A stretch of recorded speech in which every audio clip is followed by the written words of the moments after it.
Well, good evening. I call the regular meeting of the Ames Conference Board for April 14th to order. Welcome, everybody.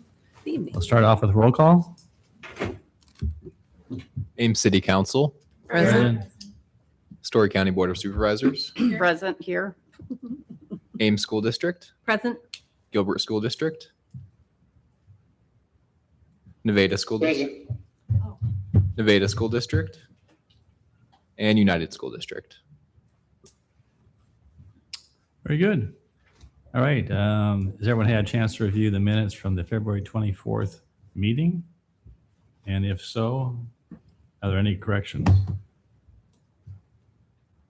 Hearing none, entertain a motion to approve the minutes from February 24th. And as a reminder, it needs to come from two different units, so either council, school board, and or county. Move approval. Thank you from city. Second. School district, thank you. Those in favor of the motion, please say aye. Aye. Any opposed or abstaining? Motion carried. All right, item number 3. It's a public hearing on the Ames City Assessor's proposed budget for FY 2026-2027. Any comments, Sherry, you wish to make? The only comment is that it was published on April 1st in the Ames Tribune, which is within the time frame of when it needed to be published. Okay. All right. Declare a public hearing on the Ames City Assessor's proposed budget for fiscal year 2026-2027 open. Is there anyone who wants to address the conference board on the proposed budget?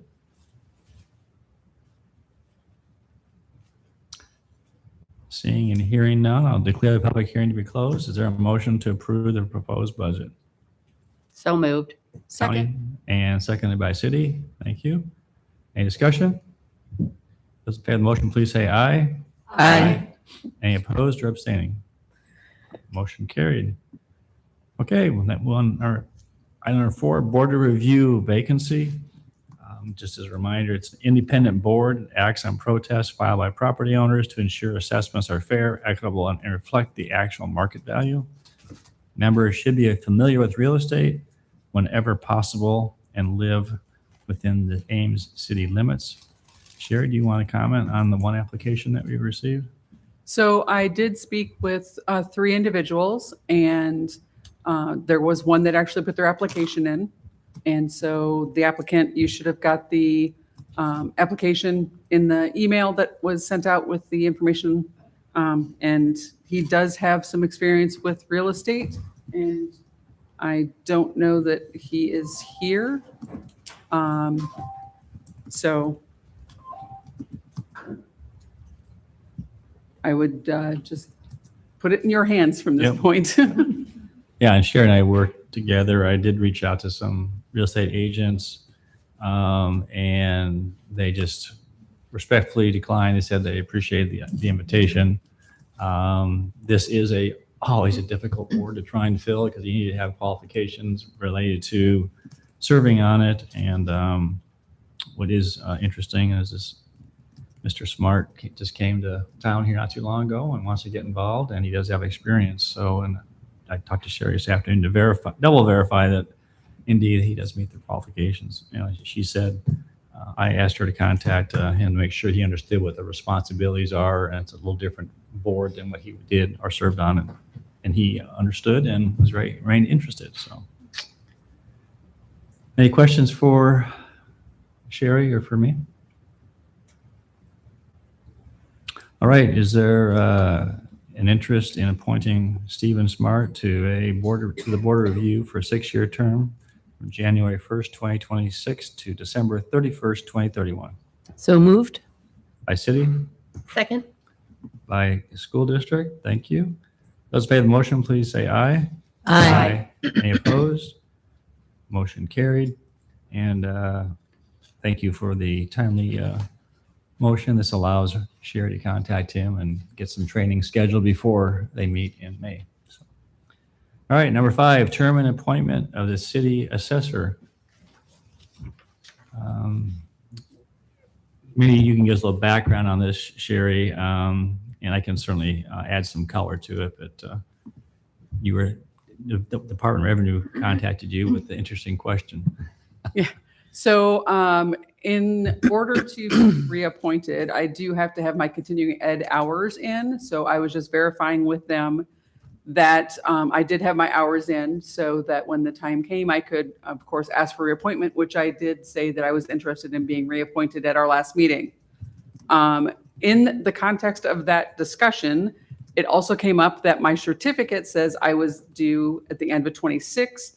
Their records show 27, which is on the same cycle as other county assessors. City assessors sometimes are on a different cycle because of maybe when they became a city assessor's office, because it does have to be done by ordinance through the city, and you have to have at least 10,000 people in population in the city in order to have their own assessor. So in doing that, their records show 2027 as my end date. Mine shows 2026 on my certificate and my letter from the Department of Revenue. We researched this and found that there really wasn't a defined time in there, except for the original one was from 1948, and it was for a 4-year term. And 1948 is when the office was first established. County and city also, they were all established in 1948. The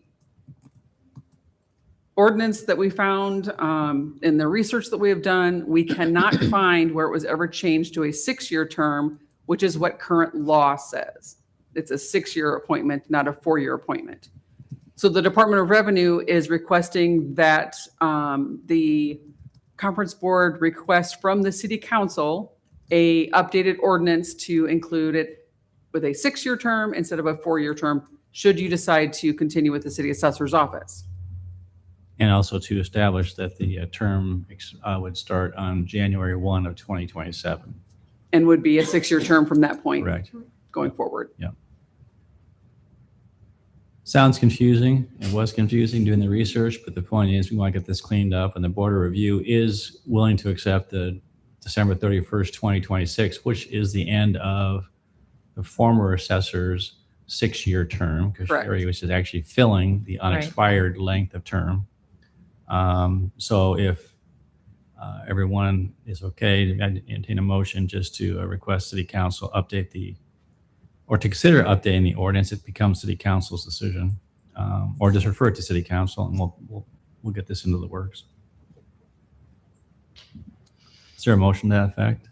I would move we refer this to city council. Thank you. Is there a second? Second. Thank you. Those in favor of the motion, please say aye. Aye. Any opposed? Motion carried. All right, so as we just talked about, Sherry's term is up at the end of this year. We've been discussing a number of things here recently, and she has informed me that an assessor cannot be reappointed prior to 180 days from expiration of the current term. So that would be July 4th. And it has to be at least 90 days prior to the term ending, which would be October 2nd of 2026. Otherwise, the appointment becomes automatic unless the assessor receives notification by the board prior to October 2nd that they will not be reappointed. So we were talking about how do you determine, how an assessor is doing. It's a very technical, aspect. And so I asked her, I said, so if you were to go to a different assessor and you were going to look and see how they were doing, are there metrics that you can put your finger on? And she said, yes, there are a number of them. So we discussed it, and if the board is amenable, I would propose that we ask her to go ahead and provide the board with what those metrics might be, not to shade them, but basically say what would be the optimum metrics, how this department is doing, and what additional goals would be for improvement, and then set the date to consider reappointment, July 28th, 2026 at 5:30 p.m. That way, when we meet, if you're not comfortable reappointing Sherry, she has well in advance notice for that. And we have 4 months before giving it adequate time to find somebody else. I'm not suggesting that is appropriate, but I'm just asking just to give some additional time and that falls within that window. Lisa? Yeah, I just have a little clarification because we just talked about how you need your ordinance to say 4 years or 6 years. And then I thought you said something about appointing for it to be January 1. So I'm a little confused when you talk about July and we just talked about January. What? Yes, okay. So the ordinance update would be is that it would set that the term length would be 6 years. And it would set that the term would begin, the next term would begin January 1st of 2027 and run for 6 years. So if you're appointing in July and you say it has to be 180 days before, 90 days after. No, it has to be 90 days prior to the lapse of her term, which is the end of this year. So Which would be October. October 2nd. It can be no later than that, but no earlier than July But the term still 4th. starts January 1st. Okay, to appoint for a term commencing on July. okay. Yeah, very. confusing. January 1st of 2027. That makes sense? I think No. so. If you don't, I'll make sure everyone's clear on this. Yeah, Latifa? Yeah, nothing to do with Sherry or the job itself, but it seems, I don't know that we want to set a precedent where we have someone providing the metrics for the scoring the job that they're doing. So is there an additional someone that we then send that to or have review those metrics? I see what you're saying.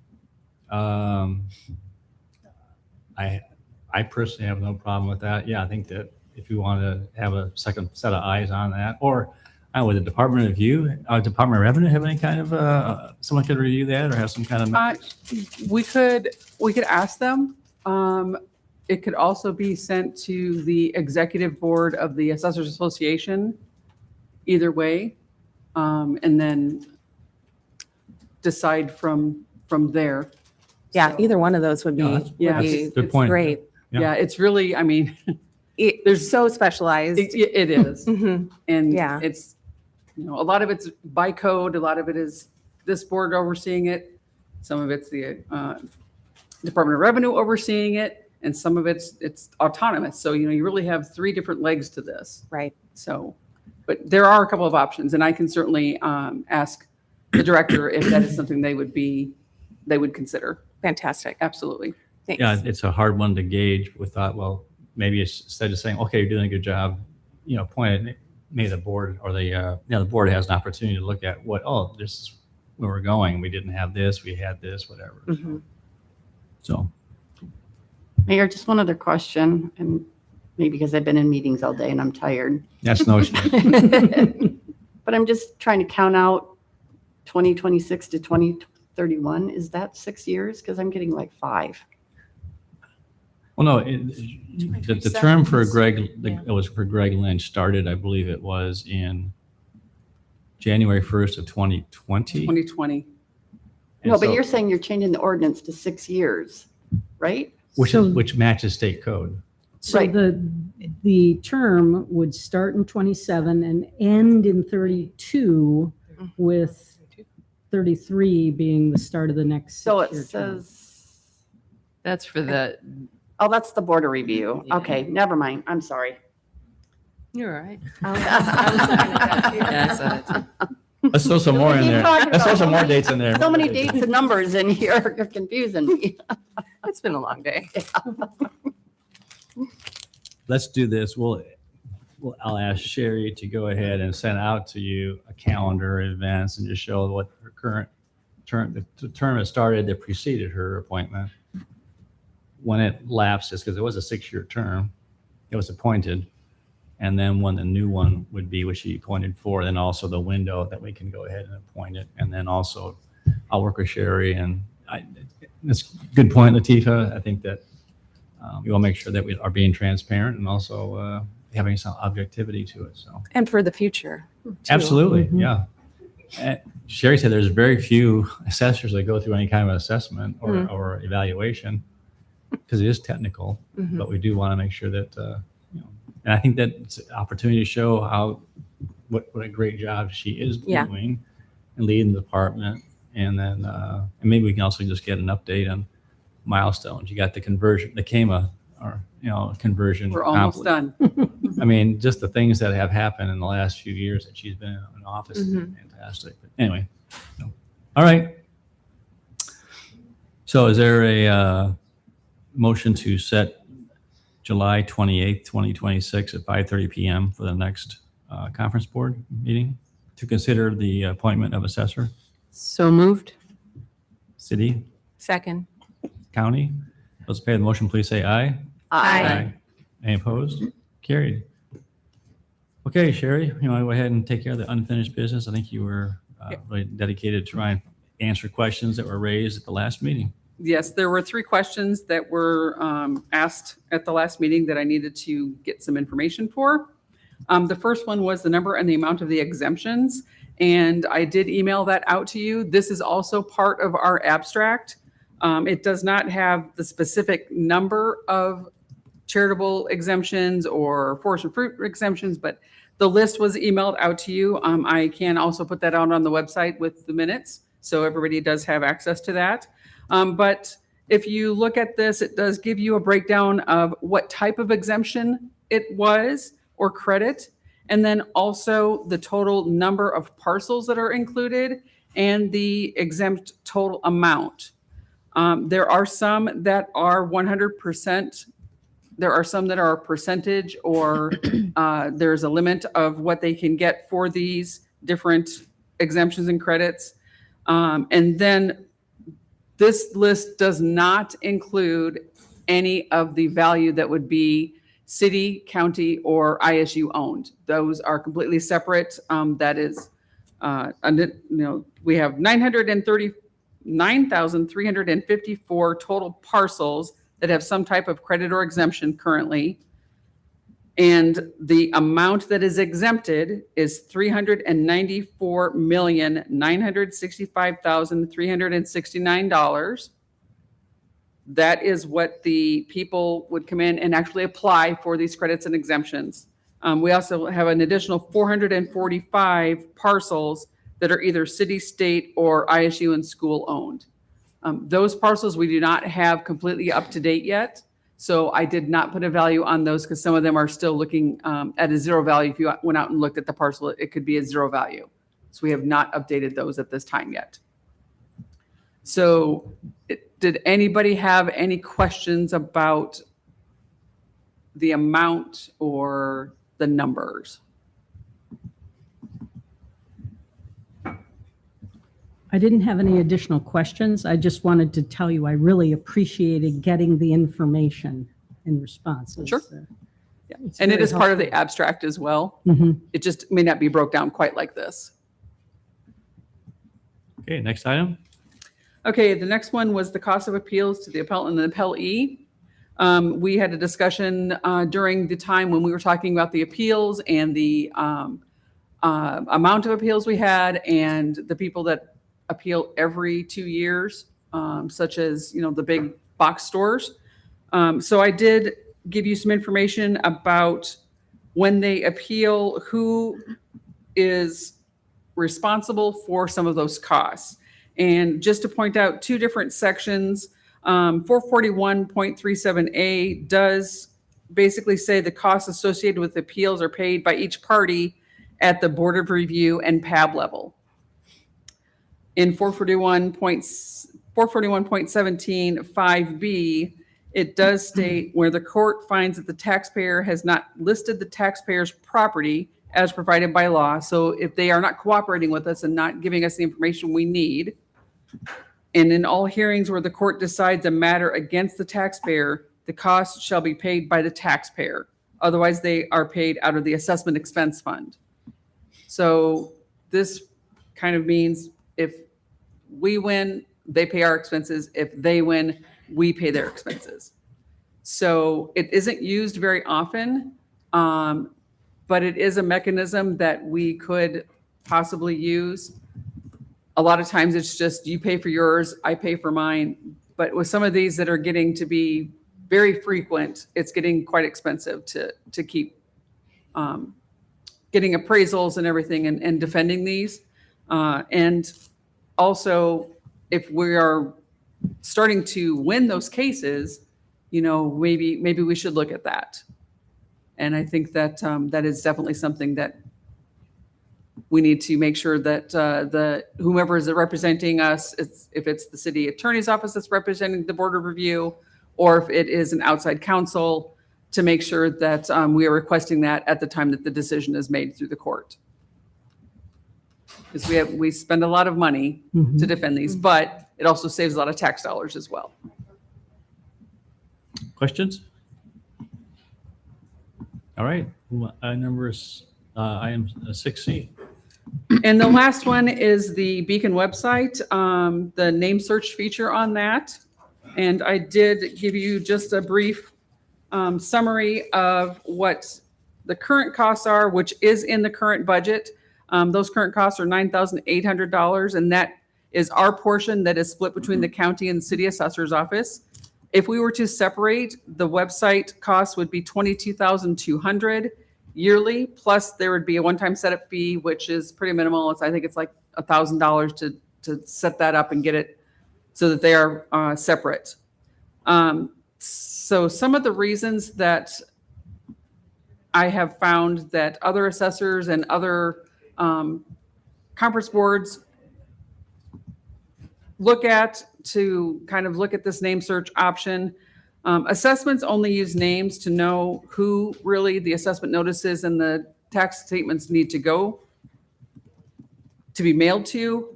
It is not necessary to have a name to do an appeal because we really are looking at the property. We're not looking at the person. There are privacy laws also already in place, and there has been another one that has currently been submitted or filed with the legislators to preclude anyone from the actual legislators to be on that website. Just the possible litigation that could happen because somebody were to be on the list and it get out on the website inadvertently, somebody misses a sale or something, or we get a new update on the website and it wipes it out. So there are, other ways also to find these names. The treasurer site still has them. Iowa Land Records is available. You just need to have a sign in, and you can find about anything on Google. There are free options to find people through those other ways. Really, the only reason for a name search is the convenience to the public. Finding what people own, how long they've owned it. You can look at any record and you can still see all the information. People also use it to find an address to send a Christmas card. So it's a convenience for the public. It really, our office, it is not necessary to have them on the website for us to do our jobs, nor is it necessary to have it for appeals. And those are the two pieces that I am concerned with.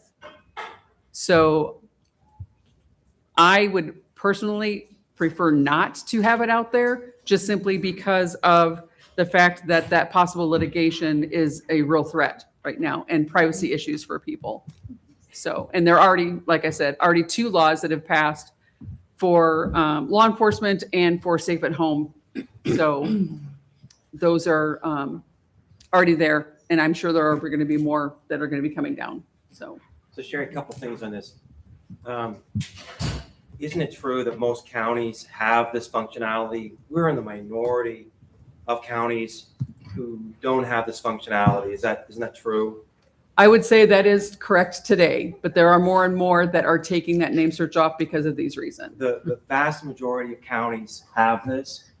And respectfully, to minimize the role of convenience, these are public records and people use this database every day. If you're able to pull the activity record on Beacon, you would be amazed at the number of people that every day that are utilizing this. So I appreciate your concern for you and your staff, but I'm concerned about the people who are out there. Those are our constituents. Those are the ones I'm concerned about. And I think these concerns, if they were broadly shared, the majority of counties wouldn't be doing this. And it has been this case for a long time. So Story County has been in the small minority of counties who haven't done this. And we can't provide any good reasons for our constituents why we don't offer that same level of functionality.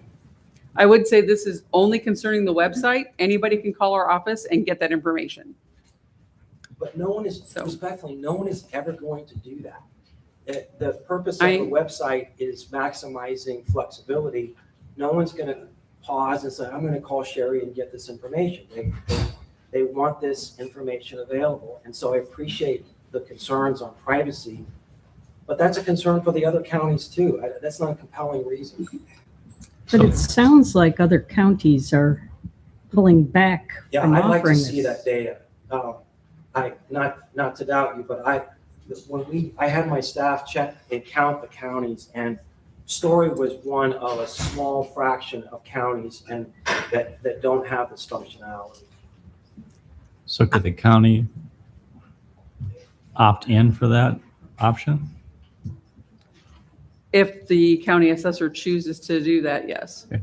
But I have spoke with him and he is not going to do that. Okay. He does not want name search out there. So the option would be is that we have to pay the $22,200 instead of $9,800. So it'd be Correct. about $13,000 additional cost per year Correct. for that feature. Yes. I recognize the convenience that would come with being able to look that information up at your fingertips. However, if I were a law enforcement officer or a domestic abuse survivor and there was an error in the system or whatever, or anyone could just look up my information whenever they want, I'm being stalked. I think right there shows the value of having it not readily available. If someone wants it, they have a number of different options for being able to find it, maybe not at 2:00 in the morning. All right. So is there, let's give Sherry some direction options. I see one is directing her to accept her recommendation. That is to not opt into that. Option 2 is to go ahead and make a motion to go ahead and spend the extra money, and do that. Or the other option is there more information you want from Sherry before decisions made at the next board meeting? Well, I don't want to see us spend additional money to separate this from the county. I would just make the statement that our county assessor does not have legitimate reasons why our county is somehow at a disadvantage from most counties in Iowa. He's putting his own agenda ahead of the constituents that he purports to represent. So I would not make a motion to change this. Okay. So is there a motion to go ahead and just accept her recommendation? So moved. Is there a second? Second. Those in favor of the motion say aye. Aye. Any opposed? Motion carried. All right. Any new business? All right. Conference board comments, city council, any comments tonight? Supervisor?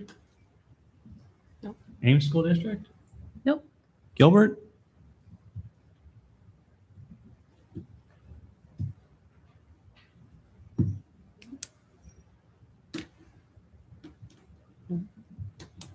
It is Gilbert, right? Josh, are you still there? No comments. All right, thank you. All right. Entertain motion to adjourn. So moved. There's a second. All right, those in favor say aye. Aye. We are adjourned. Thank you. Thank you.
Well, good evening. I call the regular meeting of the Ames City Council for April 14th, 2026 to order.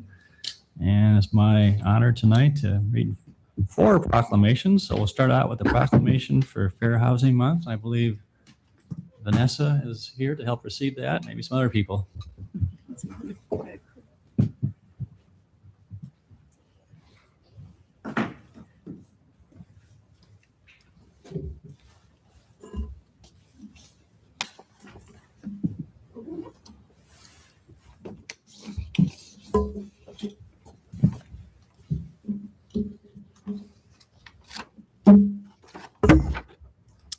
Ames Story County Fair Housing Month. Whereas April is National Fair Housing Month. This year we commemorate the 58th anniversary of the passage of the Fair Housing Act, the landmark civil rights law signed by President Lyndon B. Johnson on April 11th, 1968, that made discrimination in housing transactions unlawful. The Fair Housing Act prohibits discrimination in housing because of race, color, national origin, religion, sex, including gender identity and sexual orientation, disability, and familial status. During this time, we want to celebrate the Fair Housing Act and recommit ourselves to ensuring every American has access to housing that is free from discrimination. And whereas this year's Fair Housing Month theme for Ames Story County is Fair for All, which reflects the commitment to advancing equity in housing and the importance of increasing public awareness of everyone's right to fair housing. And whereas the City of Ames additionally prohibits discrimination in the area of housing, education, unemployment, public accommodation or services, credit, sexual orientation, developmental disability, physical disability, gender, and gender identity. And whereas equality of opportunity for all is a fundamental policy of this nation, state, county, and city, and that fair housing is a positive community good. And whereas only with the cooperation, commitment, and support from HUD, the City of Ames Human Relations Commission, the Central Iowa Board of Realtors, area housing providers, and all the residents of Ames and Story County, can barriers to the enjoyment of this and other aspects of equality of opportunity for all be removed. Therefore, I, John A. Haley, Mayor of the City of Ames, Iowa, do hereby proclaim the month of April 2026 as Fair Housing Month and establish Ames Story County as a welcoming community committed to fair housing and encourage all citizens of our communities to support and endorse fair housing, reaffirm their commitment to the fair housing for all, and wholeheartedly recognize these rights and responsibilities throughout the year. It's my honor to introduce Vanessa Baker-Latimer to offer a few comments. Thank you, Mayor and Council, for your support of our Fair Housing Month. I have 2 guests with me. I have Tracy Jennings with the Central Iowa Board of Realtors and Ms. Bella, who's the chair of the Ames Human Relations Commission, and they're going to say a few words. But first, I want to thank the audience for coming, and I just want you to know we have a fair housing activity that's going to be kicking off tomorrow. It's going to be called our Fair Housing Trivia, and it's going to be information off the proclamation that was just read. And you get to participate through our Facebook page and answer the questions. And the top 3 people that get the questions right, that their name will go into a drawing, and they'll get a $50 gift card to the Ames Parks and Rec. So if I was you, I'd be reading this and getting ready. Okay, Tracy. Hi, my name is Tracy Jennings. I'm the current 2026 Central Iowa Board of Realtors president. On behalf of our board, I appreciate the City of Ames for allowing us to do this proclamation. Obviously, Fair Housing Month is a real estate agent, is a big month for us, and we like celebrating just everything that we provide to provide equal opportunities for all buyers and sellers in the housing market. There are thousands of houses sold in Ames and in Story County every single year. And we want to make sure that what we provide, the buyers and the sellers and our clients always feel as if they're being treated fairly and equally. We're very excited to be providing a panel on April 22nd. There'll be one actually in Ames and another fair housing panel in Marshalltown that all of our board is welcome to attend. I'm not sure if it's open to the public or not, but if you have questions about that, I'd be happy to find out for you. But yeah, just educating our members. We're currently over 500 members strong as the Central Iowa Board, and we're just really excited about celebrating this month and celebrating the equality that the month has to offer. Thank you.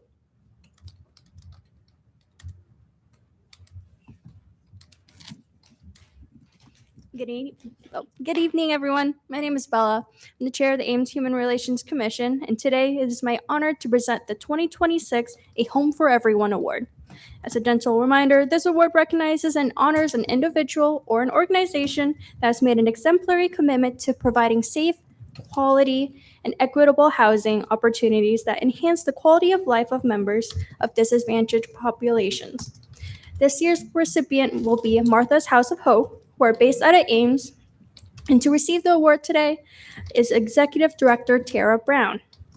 The nomination described Martha's House of Hope as an organization that ensures both pregnant and parenting mothers have shelter who are facing homelessness or housing stability, offering them support in multiple facets of their life, including financial literacy, parental education, and guidance in pursuing education and employment by pairing mothers with staff. In addition, Martha's House of Hope provides culturally sensitive support and fosters a welcoming peer community that helps residents build friendships, confidence, and a sense of belonging for immigrant mothers as well as international students at Iowa State. This investment in both short-term and long-term goals is an incredible resource for our community. Please join me in congratulating Martha's House of Hope as the recipient of the 2026 A Home for Everyone Award.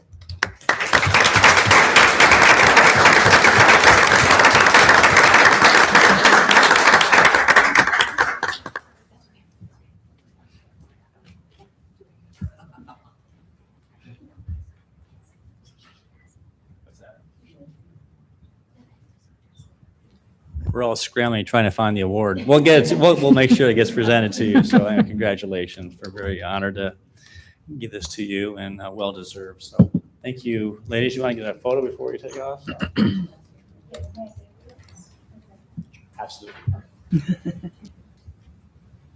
Hi, good evening. I just wanted to say a few words and express my extreme gratitude. My name is Tara Brown, and I'm the Executive Director of Martha's House of Hope. And we are just so honored to receive this award.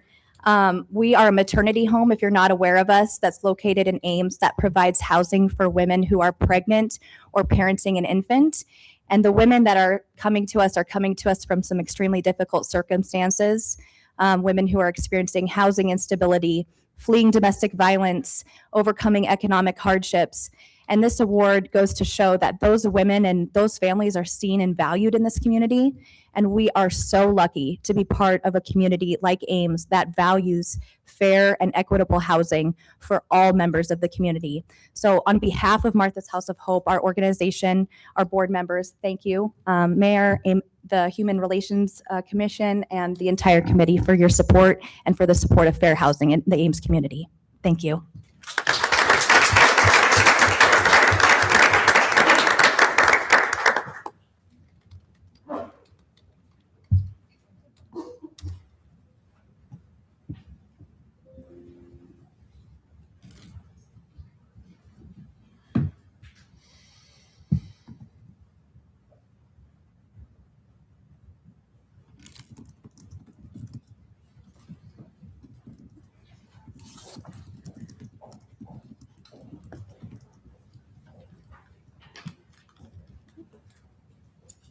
All right, next is the Week of the Young Child. We have Jerry Hyde and Carolyn Jones.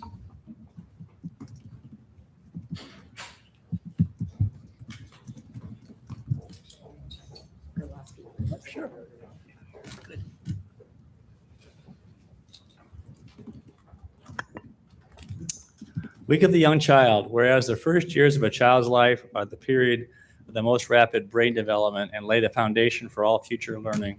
Whereas children are born with a genetic blueprint, but it is the interactions with caring adults, peers, and their environment that help shape their language and literacy, cognitive, social, emotional, and physical development.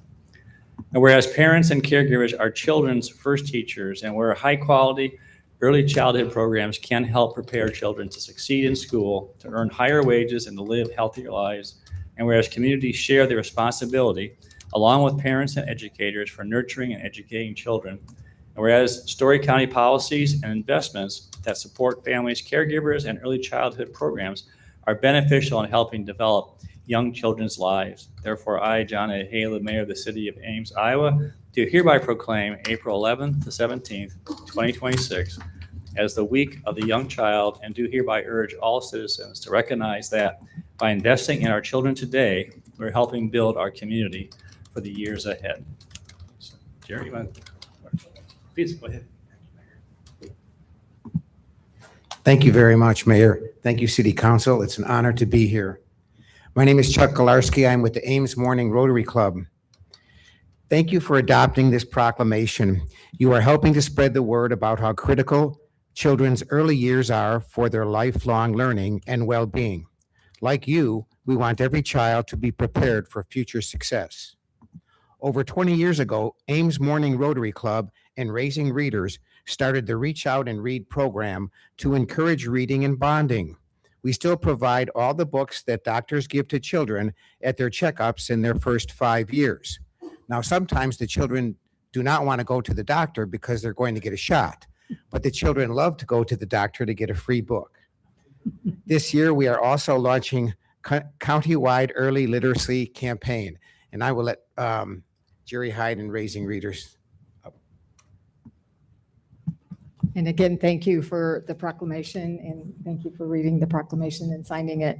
I'm Jerry Hyde, and I'm the current president of Raising Readers in Story County, and we are partnering with Ames Morning Rotary to do a county-wide initiative that anytime is 3 T's time.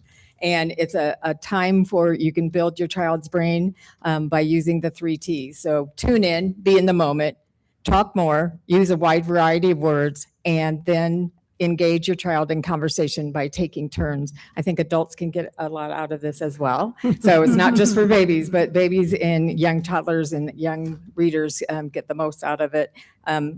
So when you use all those 3 T's all at once, you build the strongest possible brain for your child. And hopefully they can grow up and be on the city council and make decisions for our communities as all of you are. So thank you again.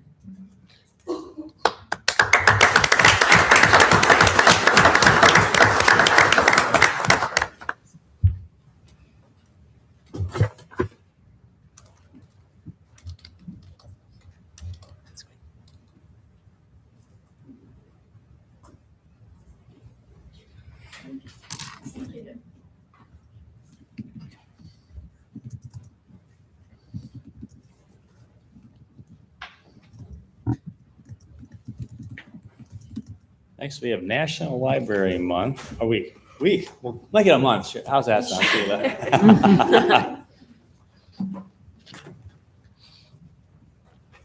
Get some guests with you? Good. All right. National Library Week. Whereas libraries spark creativity, fuel imagination, and inspire lifelong learning, offering space where individuals of all ages can find joy through exploration and discovery. And whereas libraries serve as a vibrant community hub, connecting people with knowledge, technology, and resources while fostering civic engagement, critical thinking, and cultural enrichment. Libraries provide free and equitable access to books, digital tools, and innovative programming, ensuring that all individuals, regardless of their background, have the support they need to learn, connect, and thrive. And whereas libraries partner with schools, businesses, and organizations to maximize resources, increase efficiency, and expand access to essential services, strengthening the entire community. And whereas libraries empower job seekers, entrepreneurs, and lifelong learners by providing access to resources, training, and opportunities to support career growth and economic success. And whereas libraries protect the right to read, think, and explore without censorship, standing as champions of intellectual freedom and free expression. Dedicated librarians and library workers provide welcoming spaces that inspire discovery, collaboration, and creativity for all. And whereas libraries, librarians, and library workers are joining together to celebrate National Library Week under this year's theme, Find Your Joy. Therefore, I, John A. Haley, Mayor of the City of Ames, Iowa, proclaim April 19th to 25, 2026 as a National Library Week. During this week, I encourage all residents to visit the Ames Public Library, explore its resources, and celebrate all the ways that library helps our community find joy. I'll introduce Sheila Schoffer. our library director and offer a few comments.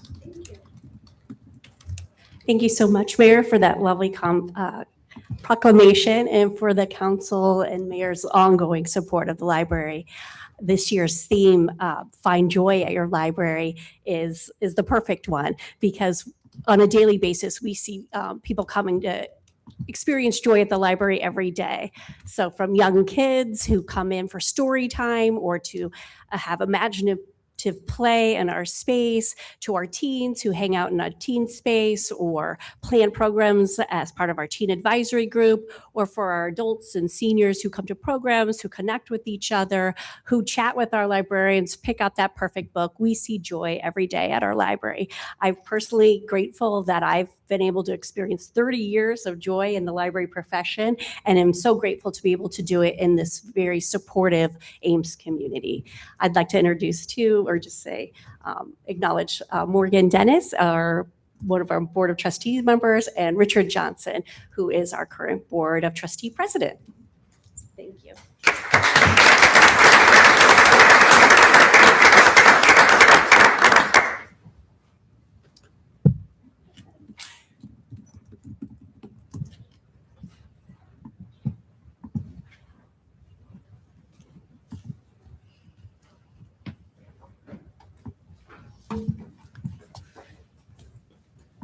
And our fourth proclamation is National Volunteer Week.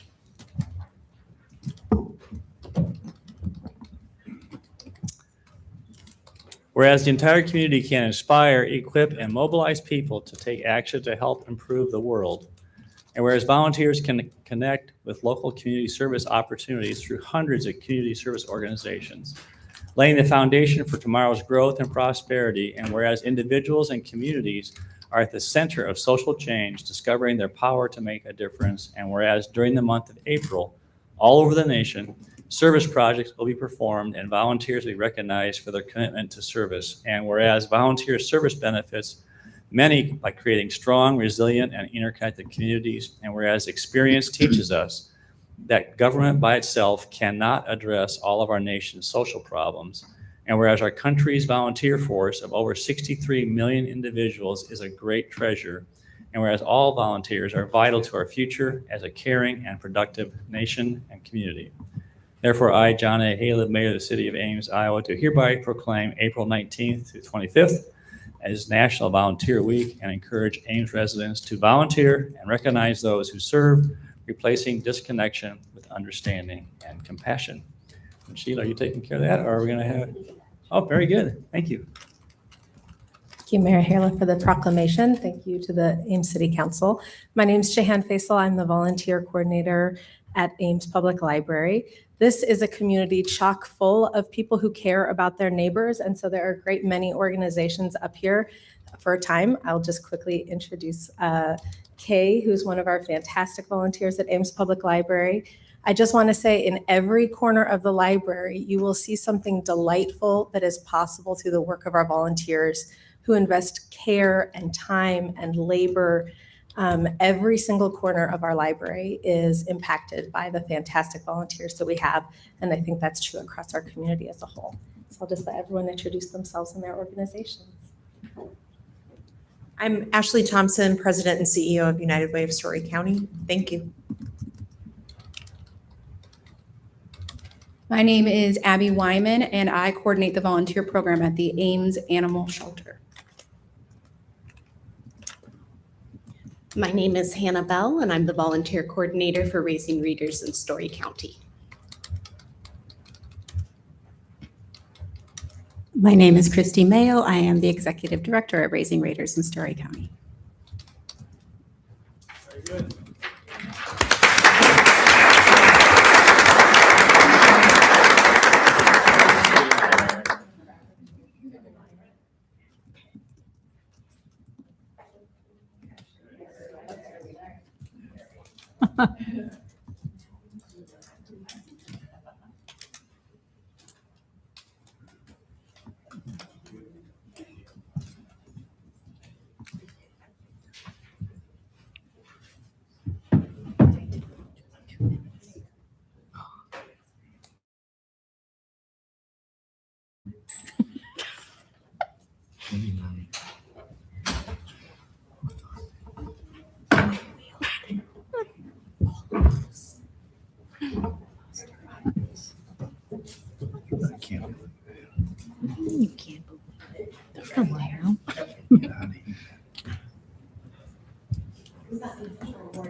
Beautiful. Oh, Oh, It's beautiful. that's nice. That's Very nice cool. award.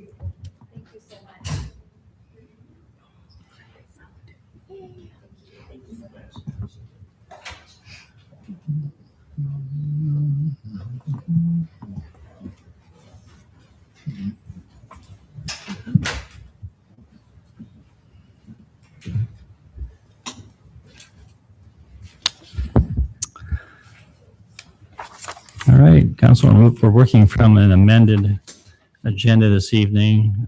There are 2 items under consent. The first is an additional item under item number 28.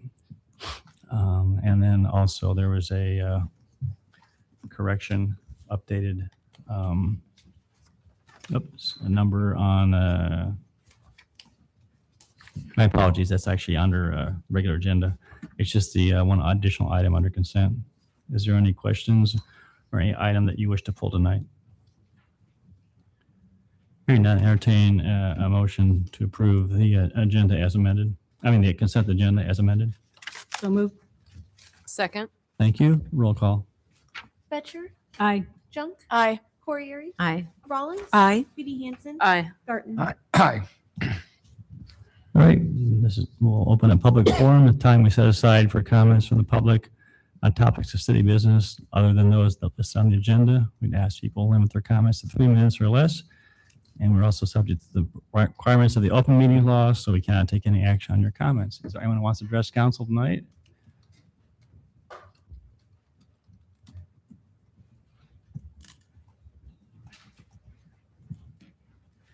Just a second, Dr. Porter, we'll have someone, please come on up and introduce yourself and you may start. Before, my name is Jason Allen. I'm a person that's homeless. The Bridge Home is not helping us anymore, and I would like to know why. They have 9 apartments open, and they're not putting anybody in them. I've been homeless for a year. They quit paying my rent. This is the reason why I'm homeless again. My health is not very good, and I'm sleeping in a tent. And the city has taken my tents and destroyed 3 of them in the last year. I would like an apartment so I can get a job. I would like to be a part of the community again. I can't do that sleeping in a tent. So I'm just like to know what's going on. Okay. Just paw back on the, was to see if you can meet with, you just visit with Paul. She is part of our asset process, and also she may have some information regarding some of your questions. She's just outside. Yeah, Vanessa. Vanessa will help you get to it. Anybody else? Dr. Porter, you want to? Go ahead.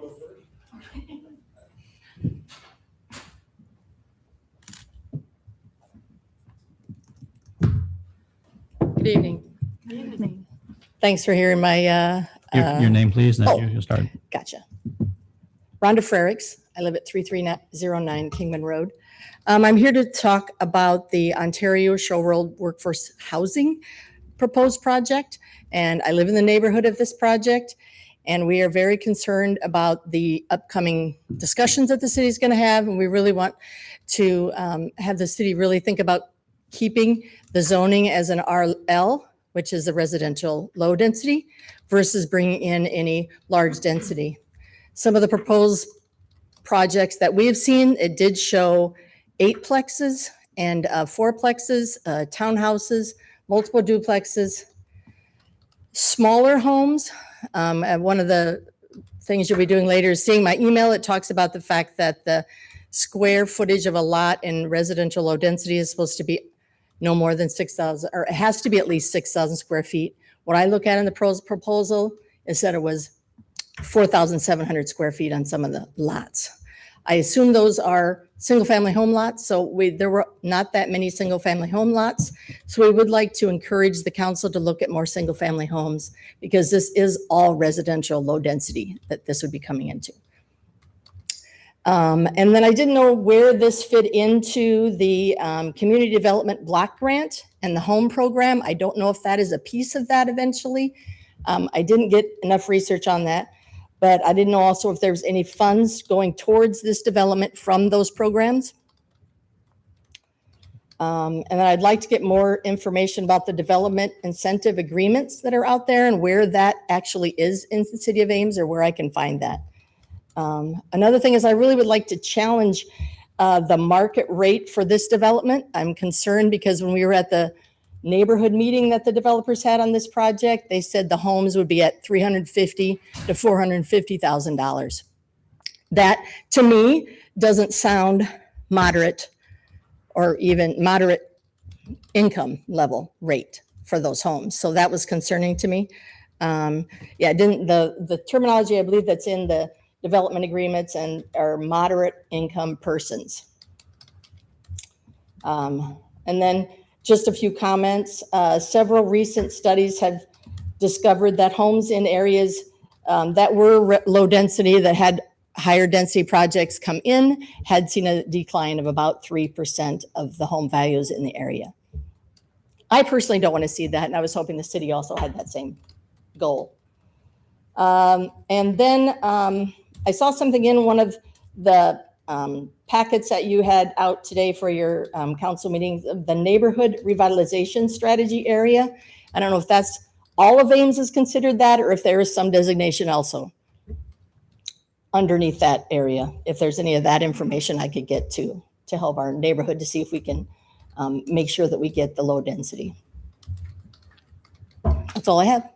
So you threw a lot out. I'll make sure I got it. So you said you wanted to have information on the incentive agreement, which I think that you'd have to talk to our staff about what process would be to get that. You have a concern about density, something about use of home funds. Is that right? What was the? Right. If any of the funds from the grant, it was the community development block grants or the home program goes to this. I'm pretty sure I don't understand all those programs and grants. I knew that you were looking at doing something and you went to HUD to get some money for that, but it also has money that is earmarked for developments.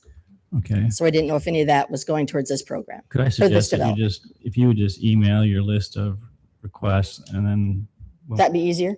That'd be easier. It's itemized, and then we can make a determination on, what process needs to be done to. We got the density. We understand your density. That's your primarily comments, my largest concern right now. I'm just making sure we didn't miss anything. All right. Yeah, I'll email you tomorrow then. Thank you. Thank Appreciate it. Bye. Anybody else? Dr. Porter.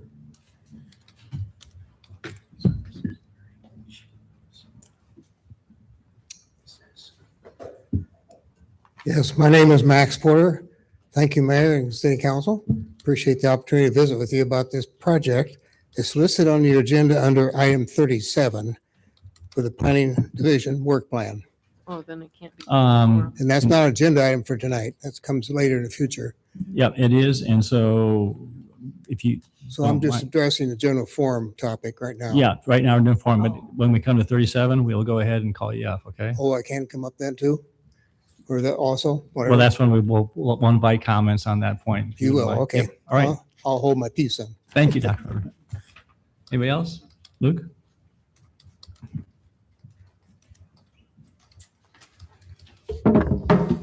Good morning, or good evening. Sorry, good evening. Got the allergies this week. Good evening, Council. My name is Luke Jensen, 2519 Chamberlain. Typically, I'd let just the email that I sent that was part of the Council non-agenda packet stand, but I thought just with the opportunity today to share a little bit about a unique opportunity that we have here in Ames to deliver some downtown housing. I have a property that's under contract and have been working through a concept that I think aligned really well with the downtown visioning guide. And it's something that I think is a community that we long to see residents in our downtown district that get to enjoy all the amenities of downtown. And so with that, I outlined a number of, I would call, typical development concerns, along with some support related to an expanded urban renewal designation in that area. And then the last piece is just the timeliness This property's under contract kind of till the end of June. And I feel like we need to have pretty clear direction from the council and staff support to know how we can move forward with the project. So I'm hopeful that there'll be an opportunity to share a lot more details, walk through the project with the council.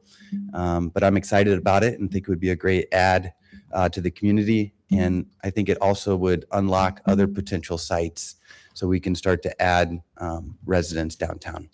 Luke, just a point of clarification. So end of June is when your option expires. Is that correct? That's my due diligence window is 120 days from March 1st. Okay. And as you're probably aware, there's a letter in the packet that council will consider at the end of the meeting. So, all right. Yep. Thank Great. you. Thank you. Appreciate you coming and sharing that information. Anybody else? Grant?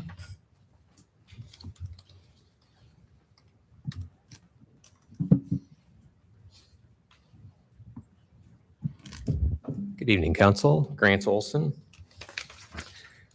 At the convention, the conference organizers came out and they said it's lunchtime and you'll find the entrees on the first floor, you'll find all the other food on the second floor, and you'll find your silverware on the third floor.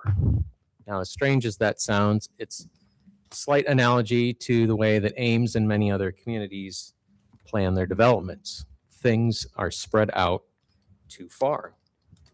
And so as with the aforementioned Shoal Road workforce housing, the plan is to use the tilled dirt and the prairie, and to rip up the prairie and to build housing on the entire area.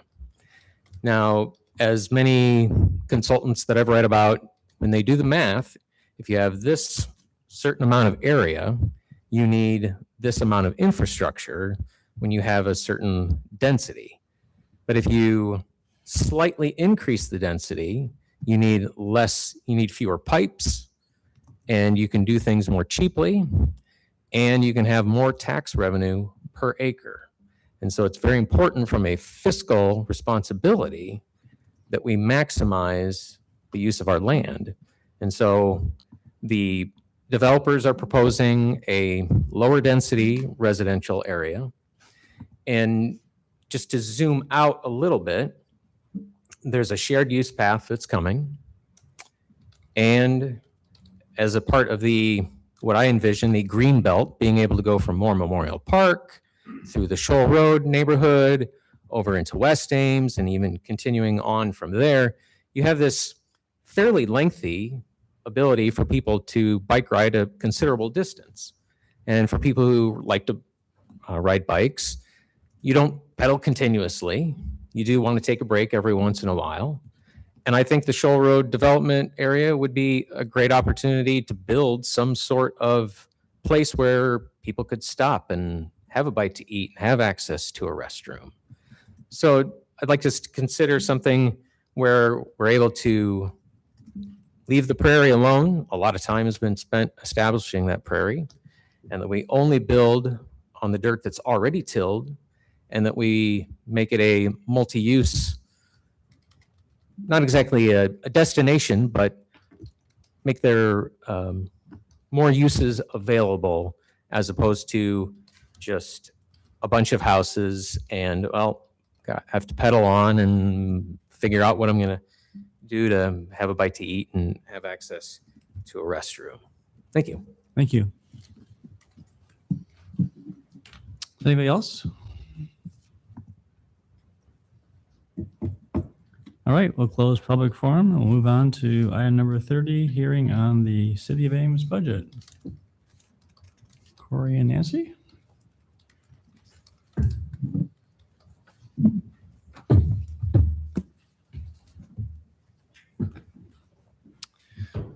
Good evening. On March 24th, the City Council sent tonight as the date and time to consider a public hearing for both the 26-27 and amended 25-26 budget. That's on the docket for tonight, and we're hopeful that after that public hearing, the council would approve a resolution finalizing the upcoming year's budget and the current year's amended budget. And at that point, that would complete the statutory process for the annual budget adoption. Thank you. Any questions for staff? All right, declare the public hearing on the City of Ames budget, both on the amendment for the adjusted budget for the current fiscal year and for next year's 2026-27 budget. Anyone who wants to address council on the budget tonight?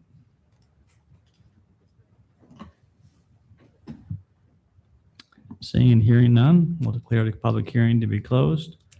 Entertain a motion on resolution authorizing and approving the fiscal year 25-26 adjusted budget. Move approval. Second. Roll call. Junk. Aye. Corriere. Aye. Rollins. Aye. Feedy Hansen. Aye. Garten. Aye. Fetcher. Aye. Entertain a motion on resolution authorizing and approving the fiscal year 26-27 budget. So moved. Second. Roll call. Corriere. Aye. Rollins. Aye. Feedy Hansen. Aye. Garten. Aye. Fetcher. Aye. Junk. Aye. Thank you. Thank you. We'll move on. Item 31, hearing on substantial amendment to the 25-26 CDBG Home Annual Action Plan to the Department of Housing and Urban Development. Vanessa.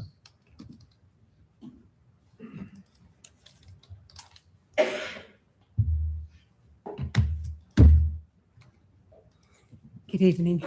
Good evening. Busy night. Okay, before you, you have a request to amend our current 25-26 action plan to move what we were considering putting into the 26-27 was that to be, to continue our replacement of deteriorated water sewer lines in Census Tract 10 on South Maple and South Russell Avenue. And in that we are steadily moving towards selling our properties out at the Baker subdivision. We just need to be prepared to be in the position to be able to spend the program income that we know that we will be generating when we start selling these lots, and not to be in the position where we'll not meet another timeliness test. This project, if we can move it to this year, then we can get started on it, getting it bid by the time we get ready to sell properties that we're looking at doing through our request for proposals early fall. And so we're just trying to be in a position where we're not scrambling, trying to spend funds. And as you will know at the next agenda item, we just recently received our allocation, which means our money's not going to get here till September. So this is the request to move that program to this year, and so that we can be ahead of the game. And so with that, I can entertain any questions you might have. Thank you. Questions for Vanessa? All right, declare a public hearing on the substantial amendment to the 25-26 CDBG Home Annual Action Plan for HUD to be open. And want to address council on this topic tonight? Seeing and hearing none, declare the public hearing to be closed. Is there a motion on one of the alternatives? I'd move alternative 1, that we approve the submittal of a substantial amendment to the 25-26 CDBG Home Annual Action Plan to reallocate funds from various activities in the current action plan. Thank you. Is there a second? Second. Moved and seconded. Roll call. Rollins. Aye. Feedy Hansen. Aye. Garten. Aye. Fetcher. Aye. Junk. Aye. Corriere. Aye. Thank you. Thank you.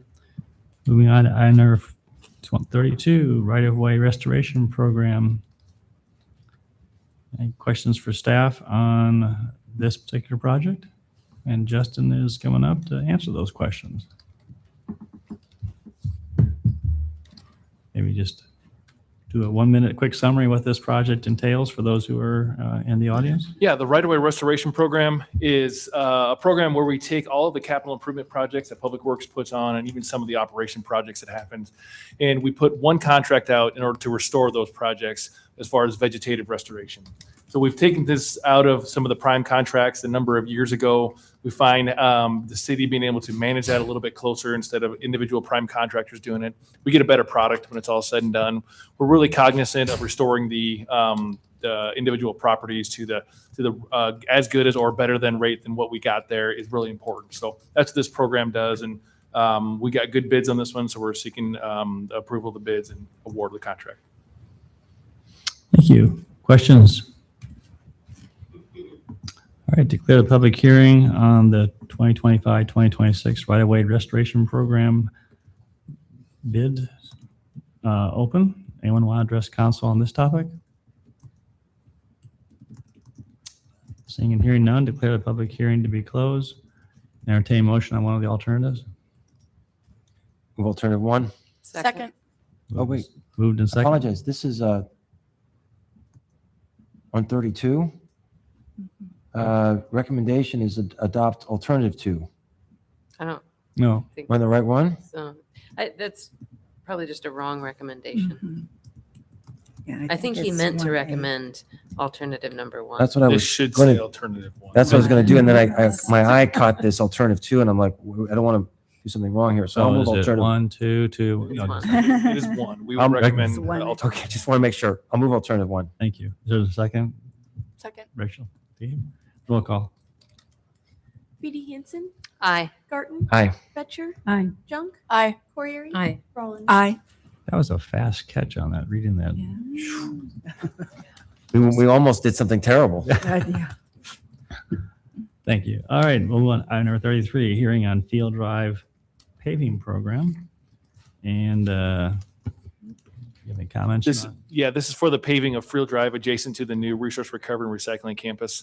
So as you're aware, as we develop that site, the current road down there is gravel street. So as part of the development project, we are going to pave that street. In addition, there is a add alternate that we're going to propose to adding sidewalk to the north and to the south of this property. It is unique that we are not adding it on the property, and the reason for that is we have more competitive bids from the contractor on the R3C project than we did with the street paving project. So we're trying to make the best fiscal decision for that. So we will still coordinate all the work together and make sure that there is a continuous sidewalk north and south there. But we're looking for approval of the bids here and award of contract as well. Questions? Justin, I have a question. So we're bringing really big trucks along this road, and this road has been designed to accommodate that kind of truck traffic.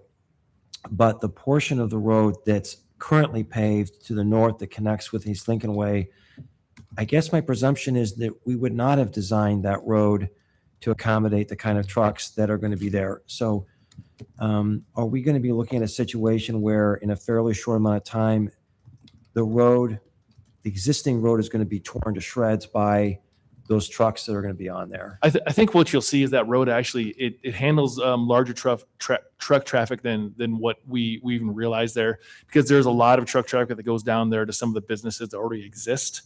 Even though we are bringing more traffic there, it does have some places where it could probably use some attention. So you notice in the bids, we did have an alternate to replace all of that street, but we don't unfortunately have the funding for it. But what we're going to propose to do is likely really look at, can we do some maintenance to that that's going to buy us even more time instead of being out there in 3 years, as you mentioned. We want to push that out 10, 12 plus years. That I think we can do some maintenance activities out there that'll buy some of that time in conjunction with this project that's not in there right now. But we're going to take a look at that here as we continue to develop it. Okay, that's good. Thanks. And this is one of the other items that was amended on the agenda. The amount shown was $995,000, and what is recommended is $1,012,310. Can you explain why that one? Yeah, I think the title of the item in the agenda was for just the base bid only, and did not include the add alternate 3 that we have requested council to approve there. That add alternate 3 is the sidewalk adjacent to the properties to the north and the south. Thank you. All right, I declare a public hearing on this project to be open. Is there anyone who wants to address council on this project? Seeing none, hearing none, declare the public hearing to be closed. Is there a motion on one of the alternatives? Move alternative 1. Thank you. Is there a second? Second. I have a question. All right, discussion? So the total amount is $1,102,310, and the alternative 1B is $1,012,310. Which number is correct? I believe the amount you said there, the 1,102,000, includes the engineering Right. and administration project. So what we're doing with this council action is just approving the contract. So that contract engineering and administration comes in after the project's all complete. So it wasn't just an inversion of two numbers? No. Okay. That's all I wanted to know. Yep. The motion for the alternative is the correct number. The agenda just showed the base bid, and the council action form shows base bid and alternate number 3, which is recommendation of staff. Correct. Okay. Roll call. Garten. Aye. Betcher. Aye. Junk. Aye. Poirier. Aye. Rollins. Aye. Hanson. Aye. Thank you. Move on to under 34. Resolution approving $1,500 for the Ames A Glimpse Inside event. During the budget wrap-up session in February, if you recall, the city discussed a request for $1,500 to support the Ames Inside a Glimpse event. And as you probably know, this is a very successful event that occurred last year. It's hosted by an ad hoc group of 6 residents in the community. And their goal is to raise awareness of the historic architectural resources that exist in our community. Next year's event will be scheduled for October 17th, 2026. And actually, we've been selected, City Hall's been selected as one of the sites that people will tour.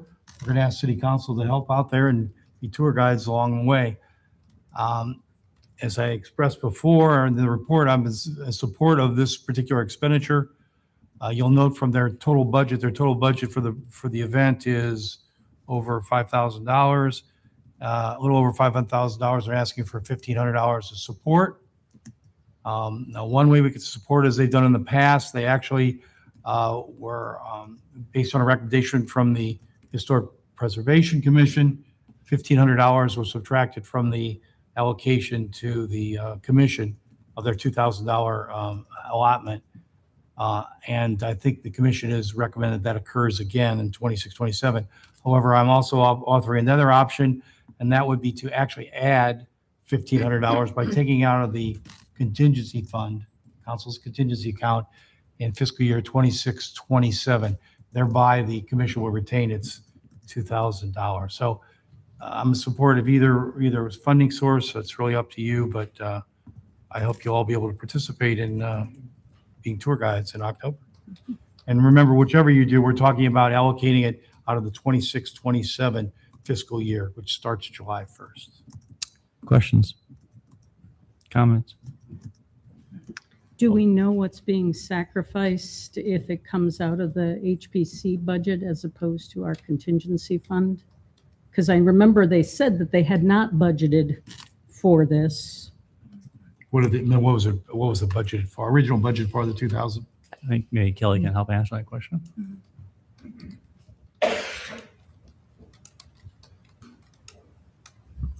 The commission had a long discussion before they decided to approve the $1,500 request. It's unknown if they would be lacking funds at the end of the next fiscal year if they commit that. It's been there's no consistent spending pattern. It kind of depends on how much training is done in any one year. The awards that are given are a token amount. So there's $500 to maybe do a speaker stipend and awards, and then who knows what if anyone would go to a conference in June of 27 and what funds would be available at that point. So they knew that at that time. They were willing to commit their $1,500 and see how that went during the year next year. My impression is that when we were initially discussing this, we, or at least I, took it that we would be contributing the $1,500 this year and that HBC would budget for it in future years. And I would hate to see them end up short at the end of the year on education if they have an opportunity to bring in a speaker or something like that, only having $500 left. And so I'm in favor of using money from the contingency fund. Open up public comment. Does anyone want to address council on this topic tonight? We'll close public comment. Any further comments? Well, I want to point out the way we'll accomplish this is the Ames Foundation will serve as the financial agent for the ad hoc group. Therefore, the receipts, we'll reimburse on receipts and bill from the foundation. We'll reimburse foundation, who hopefully will transfer the money back to the people who engage or incurred the costs. That's how we'll handle it procedurally, if that's okay with you. Okay, is there a motion? I would move that we adopt alternative 2, that the city council provide $1,500 from the council's contingency fund for the Glimpse event. FY. Well, fiscal year 26-27 council's contingency account. Thank you. Is there a second? Second. So, I mean, just in general, it seems like this is money that should come out of HPC. I'll support this. It's $1,500. I'm not going to fight over this. But in general, that seems like if there's anything that's consistent with their mission, it's this. And so I can understand why we're not having money coming out of a organization that's their mandate. But it's $1,500. So Thank you. I agree. For those, I mean, I went through this last year and it was an amazing event. I appreciate the volunteers and all the work that they put into it, and pretty excited about the fact that we can showcase City Hall this year too. So anyway, all right, roll call. Betcher, Aye. Junk, Aye. Corriere, Aye. Rollins, Aye. Feedy Hansen, Aye. Garten. Aye. Very good. Move on to under 35, accessibility, web information and services policy. Susan?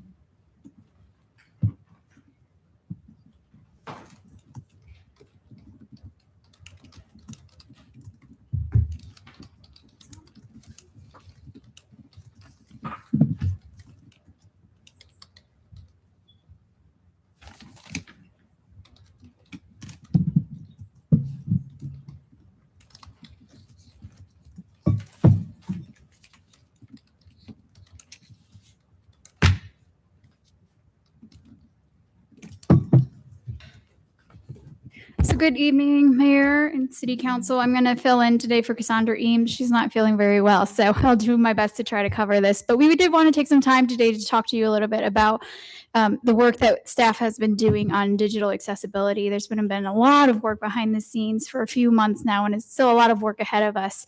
And so I want to talk about that today. If you don't know yet, a couple years ago, the DOJ came out with a new ruling around digital accessibility, specifically web content and mobile content. And so we've been working really hard to try to comply with that. We have a compliance date of April 24th, 2026. So we kind of meet that next threshold. And so that's coming up here. And so staff has been working really hard to get us to that point. This is a really big shift for us fundamentally. It's a new way, it's learning new habits and that sort of thing. So we're really proud of the work that we've done so far, but we recognize we still have some work to do ahead as well. So one of the things that we did right away was we just studied the rule and tried to understand what this meant for city operations. And so we spent a lot of time doing that.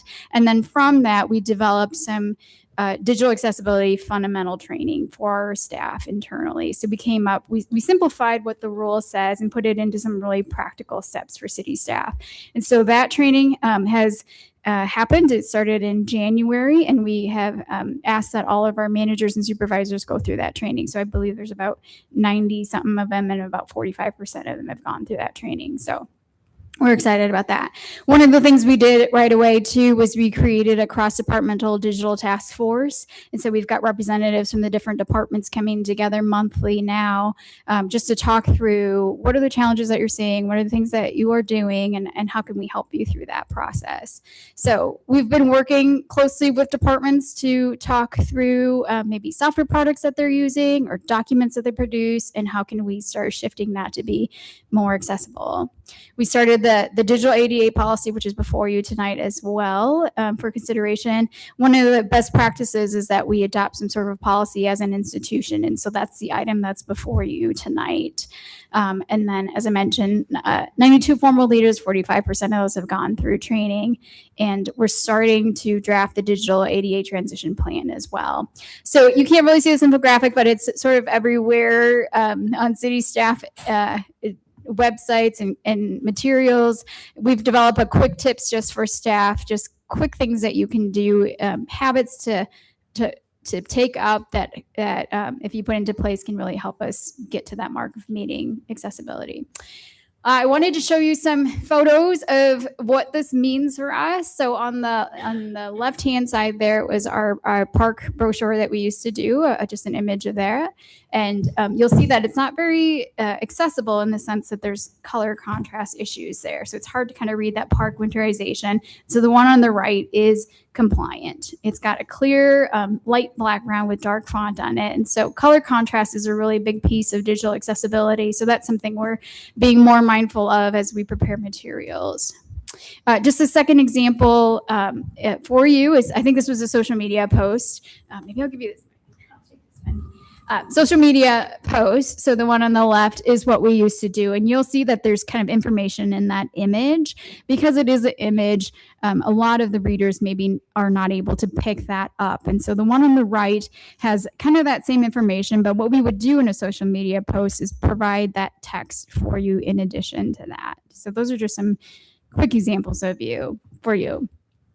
We've also developed an accessibility statement. So we've put this on our website. And in addition to having this accessibility statement that really talks about our commitment to making information readable, is that we've also got some clear contacts available on the website. If you need help with something, who can you contact? Who can you call? Who can you email?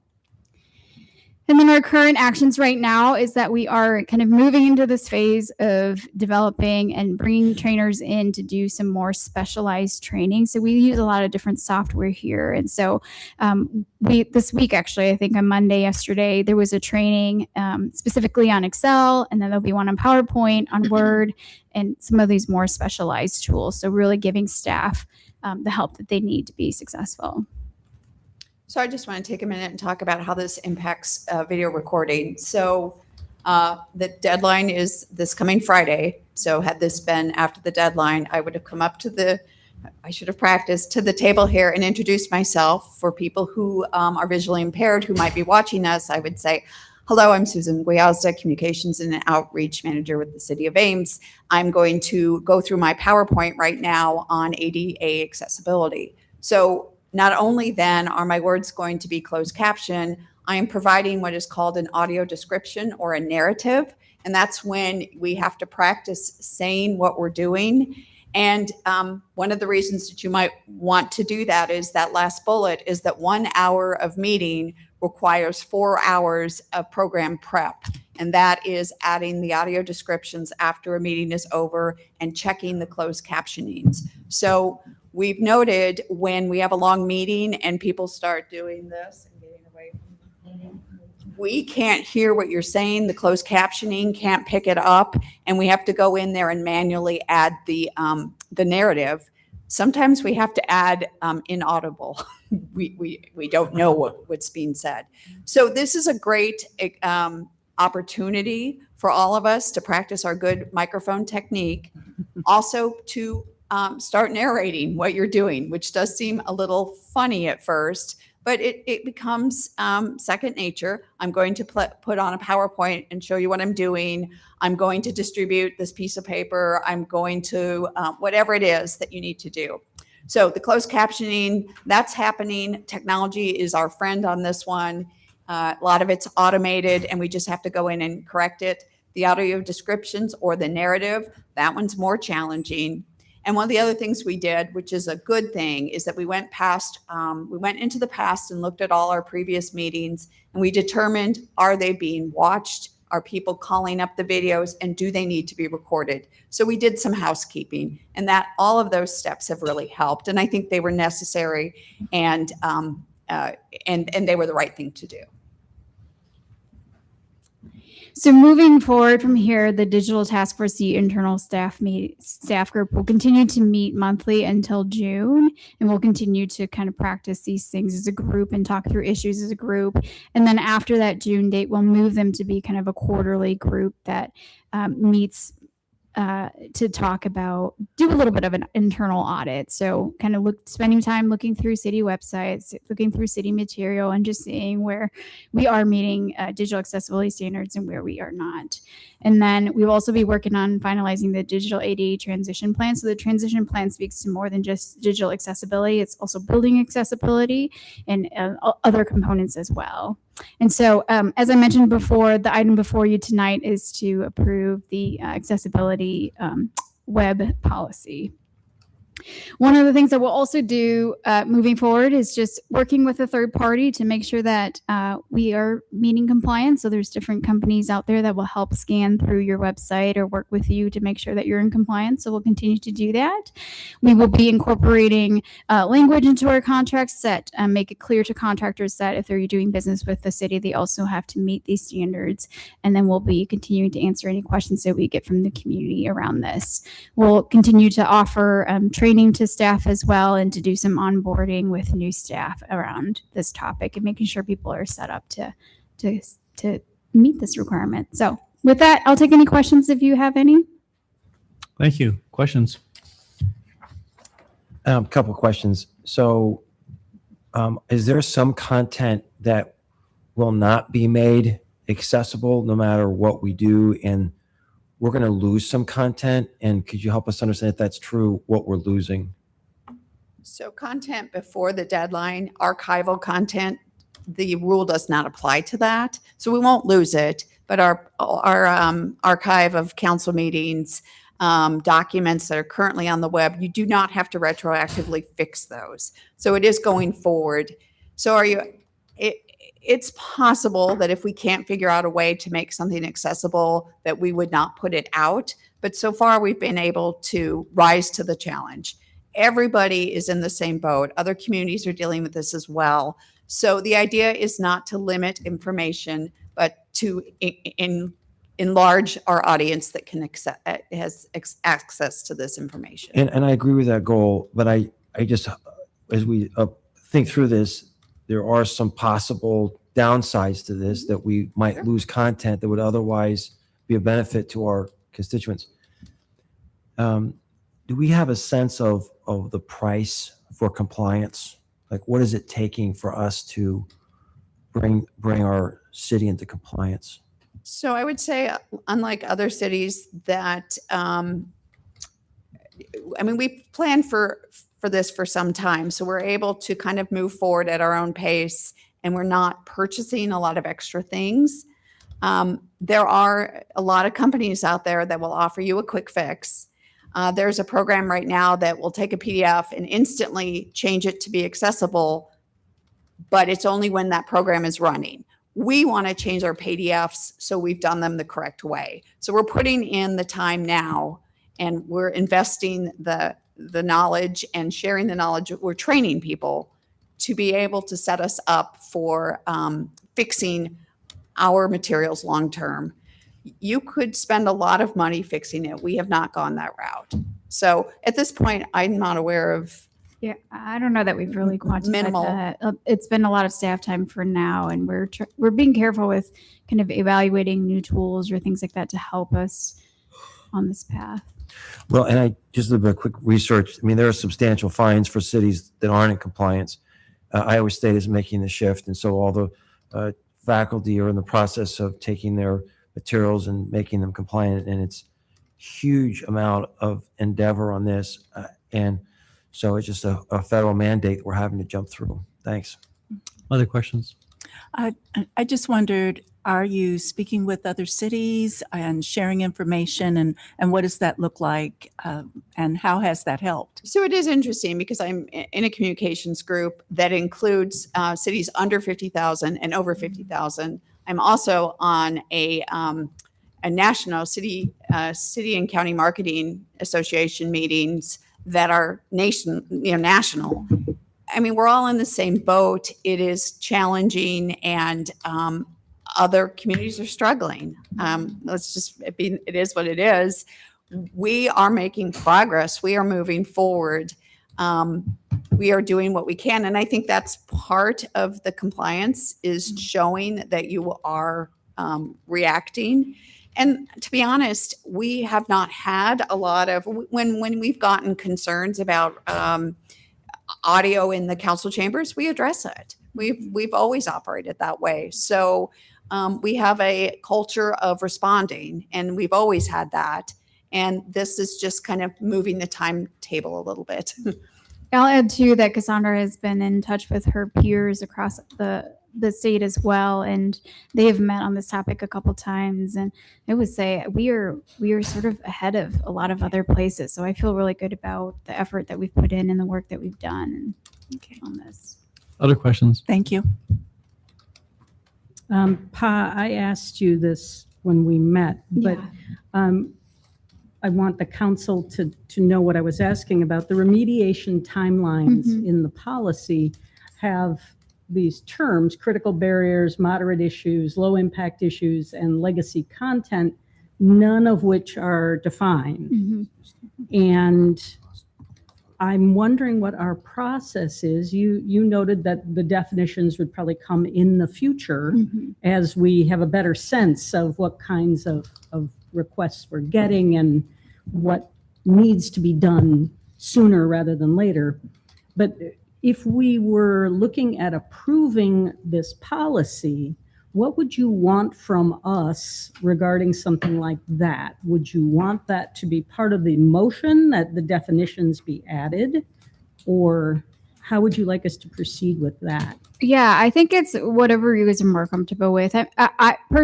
We think that this language is okay. This is our first shot at this type of policy, and I know we'll be looking at it closely as kind of the year goes about too. So I imagine that in a year from now or so, we'll come back to you with an updated version. And so if you're comfortable with us kind of leaving it sort of vague for now and feeling it out and managing it this first year, that would be my recommendation. But we can definitely put more definition around that too, if that's preferred by the group.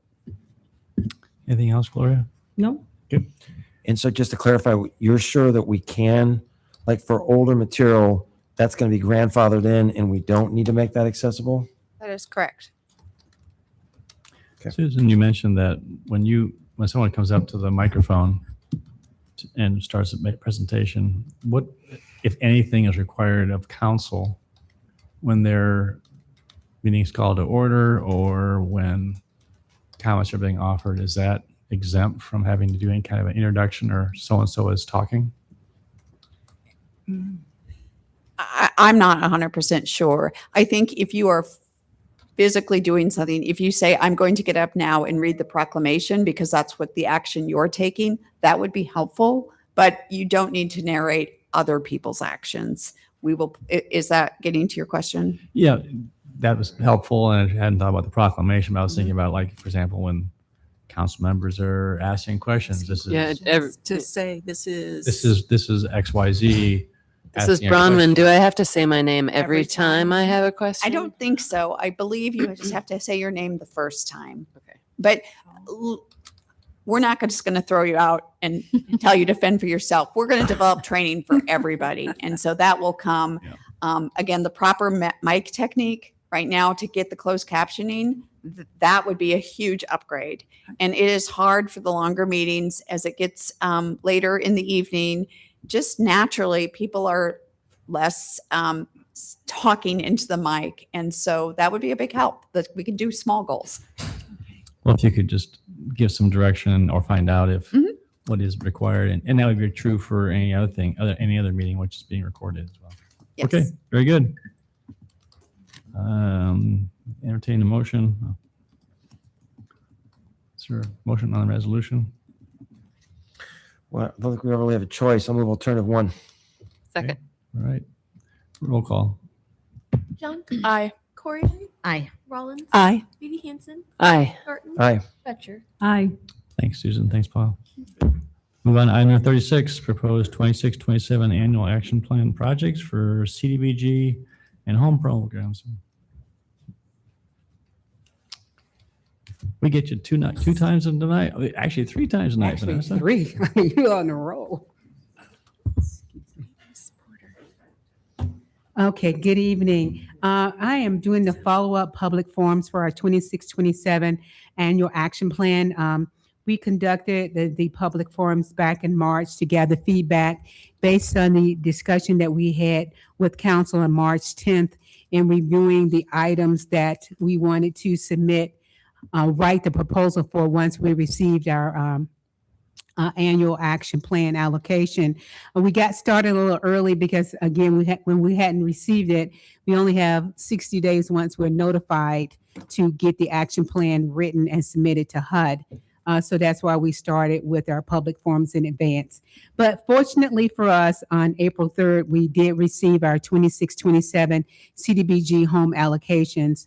For CDBG, we were awarded $547,112, which is about a $5,000 decrease from the projection from last year. And then home, it was $270,579, which is about $7,000 less in a decrease that we got from last year as well. But we have updated our projected programs from that, knowing that makes it very easy. And we also had requested an extension to submit our plan no later than August 16th. And we just received that approval from HUD 2 days ago. So we're kind of ready to move forward with this, and just wanted to let you know we did not receive any feedback from our public forums. We had several agencies attend the public forum. We had 2, one during the lunch hour and one in the evening, and did not receive any comments from those. So we're proceeding with the budget to do a home buyer assistance program, continue our disposition of properties, and to do the public facilities rehab program for nonprofits. Also, as I talked earlier, we did move one of our public infrastructure projects back to 25-26, and the one that we're proposing for this year is slightly changed from what was on the original report that we brought to council back in March, and that is doing a street rehabilitation project for South Washington Avenue rather than doing water main. This is still in our low-income census tract 10, so that will still make the project viable. We're also going to get started in submitting our archaeological study to SHPO, so that could be in place by the time we submit this to HUD. We're hoping that we can get it submitted before August. I'm really hoping that we can do that. So, for the home program, we're just adjusted the single family home construction because we're hoping to use our home money to build the affordable housing out at the Baker subdivision on those remaining lots. So that is the proposal that we have in front of you for tonight. And with your approval, we can get started writing it so that we can get it out for a 30-day comment. I did not ask for a date of public hearing because I'm hoping to get it done way before we need it. So that'll be coming to you as soon as we get it written. Very good. Questions? Vanessa, the single-family home construction budget line item of almost $900,000, this would be used to assist construction of approximately 3 of the remaining 6 affordable lots. So could you walk us through how that money would be used for those lots?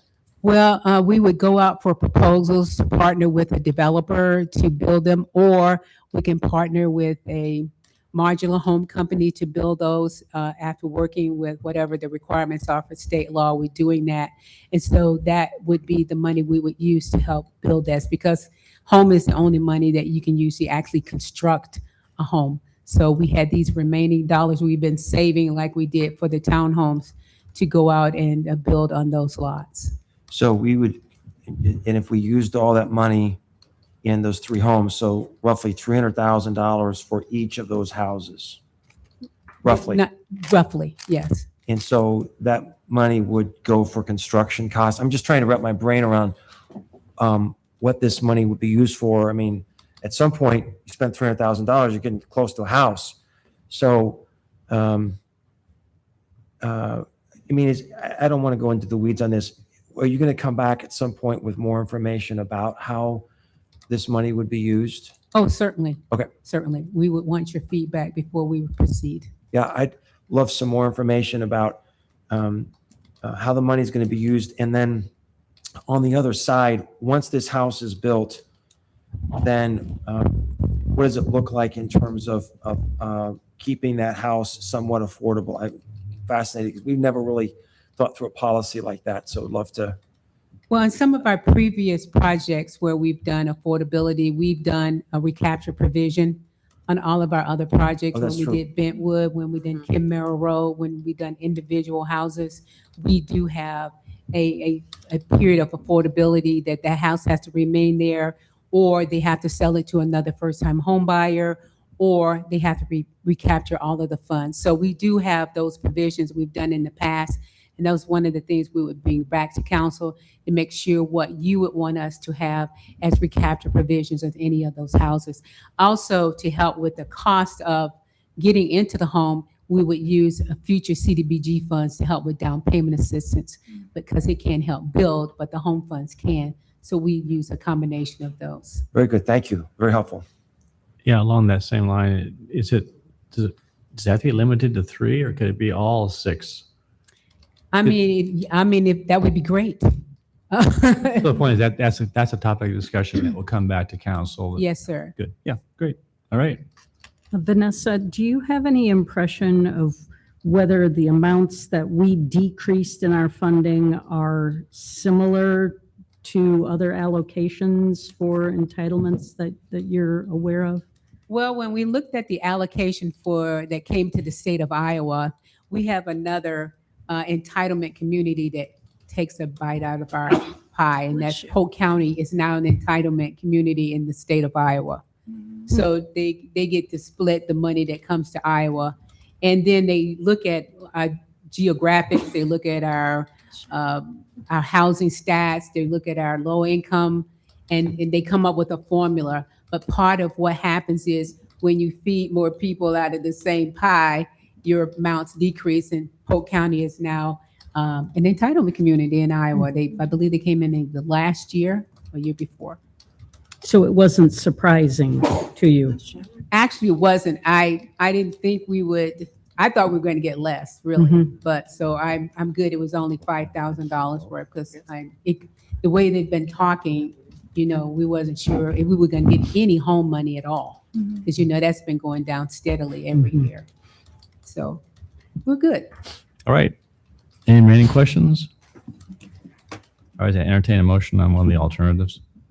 I'd move alternative 1, that we adopt a resolution to approve the proposed 26-27 annual action plan program projects and estimated budget. Thank you. Second.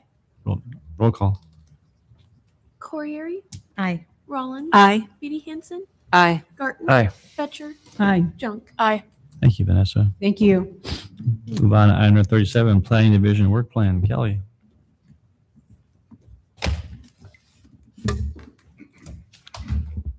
Good evening, Council. Tonight, we wanted to introduce kind of the ongoing projects and some of the things that are out on the horizon to get some sense of your priorities going forward. It's been almost 2 years since you've talked about a formal work plan.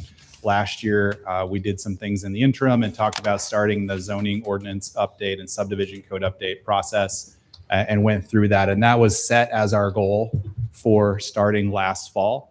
However, other priorities came into the discussion, mostly around single family home incentive projects and a lot of other development projects. So we spent a lot of time in the last 6 to 9 months working through that. So tonight, what I'm asking for is some understanding of your general priorities. You'll see in our staff comments, there's kind of 5 projects. They're not like the others. You routinely see text amendments of different types. Some are a little larger scope, some are a little smaller. We have some ongoing projects. We're unlikely to start any large initiative in the next, I'll say 3 months, at least through June, because of those ongoing development projects and some other things that have been started. The other one that was kind of news last week as we were creating this was to finally get notice that we had been awarded the $500,000 grant for planning for the multimodal parking structure downtown. I don't really have a schedule for that. That's going to be a project that's multi-department, probably led in general by the Public Works Department. So I don't even have a sense of exactly what time commitment planning is in that. And it's highly unlikely to even start until the fall. So even though it's likely a significant project, I couldn't even start it tomorrow if I wanted to. So it's a little hard to kind of tell you where that should fit in your priorities. Like clearly that is a priority. We're going to take a grant and we're going to do that project and it's going to fit in whenever that is available. Kelly, just to make sure, when this gets out in the airwaves, would you define what planning is? Because what people think planning is and what it's not, basically starting to create drawings and specifications and 3D images for this multimodal? Yeah, so the way this grant was described, or I should say how we applied for it, is essentially a feasibility study. So there's there's four main facets to the project. One, there is some public engagement to understand how a parking structure is valuable, what it can do, what it can accomplish in terms of both supporting multimodal, so the option of potentially locating side ride services there rather than on Fifth Street is part of this equation. How does it tie into potentially a pedestrian bridge over railroad tracks? How does it tie into Tom Evans Plaza? And so there's a lot of elements in there that you have to look at. The other really significant component in the feasibility study is the understanding of the downtown parking system. So in the proposal, we're going to evaluate demand for parking, kind of revisit the Walker study from about 6 or 7 years ago, look at demand, look at how to manage parking, and then really the cost of operating parking throughout downtown with and without a parking structure. Parking structure operational costs are much higher than on-street parking. So we have to have a good grasp of the financial feasibility of the project. It will also include, though, conceptual design. So we will have understanding of what the spaces that we can gain from the structure. Is it 3 stories? Is it 4 stories? What does it take to build? Cost estimates, again, we'll have other features in that design. So we're going to get a real robust feasibility study. I think everything that we need to know as the city about whether to proceed in the future towards actually building the project, we should have really, really good information then about what that means. And there is potentially some other opportunities for funding that we could potentially apply for the federal government to actually construct it too. So it's not like if we're doing this, it's a done deal. It's more or less it's a first step. It's a feasibility study, and you can never know if there's a government program that may or may not help you actually build the project at the end of this process. Thank you. This is just a planning grant. And can I ask one more just sort of threshold question before we get into the weeds on this? In the past, planning has outsourced some planning to consultants who sort of fill the gap. I think this should be the exception, not the rule. I think there's a benefit to having our own planners carry the water in most of these things. But if there are areas where the lack of staff time means that certain projects are pushed back, that could have some pretty significant implications. Could you help the council think about criteria for when we would want to bring in outside consultants to help you with this workload? Because you did a wonderful job sort of laying this out, and I have sort of a weight on me, like, wow, we have really given you and your team a lot. How do we think about bringing in third parties to help you? I think the first question is, do you not have capacity to address a priority? So that'd be the first question. Right. And then what type of projects are consultants good at efficiently addressing? Because they're expensive, right? So you want to definitely have a very clear scope of work. That's right. And a predictable outcome to that project where it does not become ongoing. So that'll be the first two things I would think about. And on the list that we have, really the zoning code update is the most obvious of where consultant assistance, because of expertise and time, could be valuable. So last year when we talked about that, we budgeted a very little amount of money, about $100,000, to use a consultant later in the process to maybe help advise or to pull the final code together.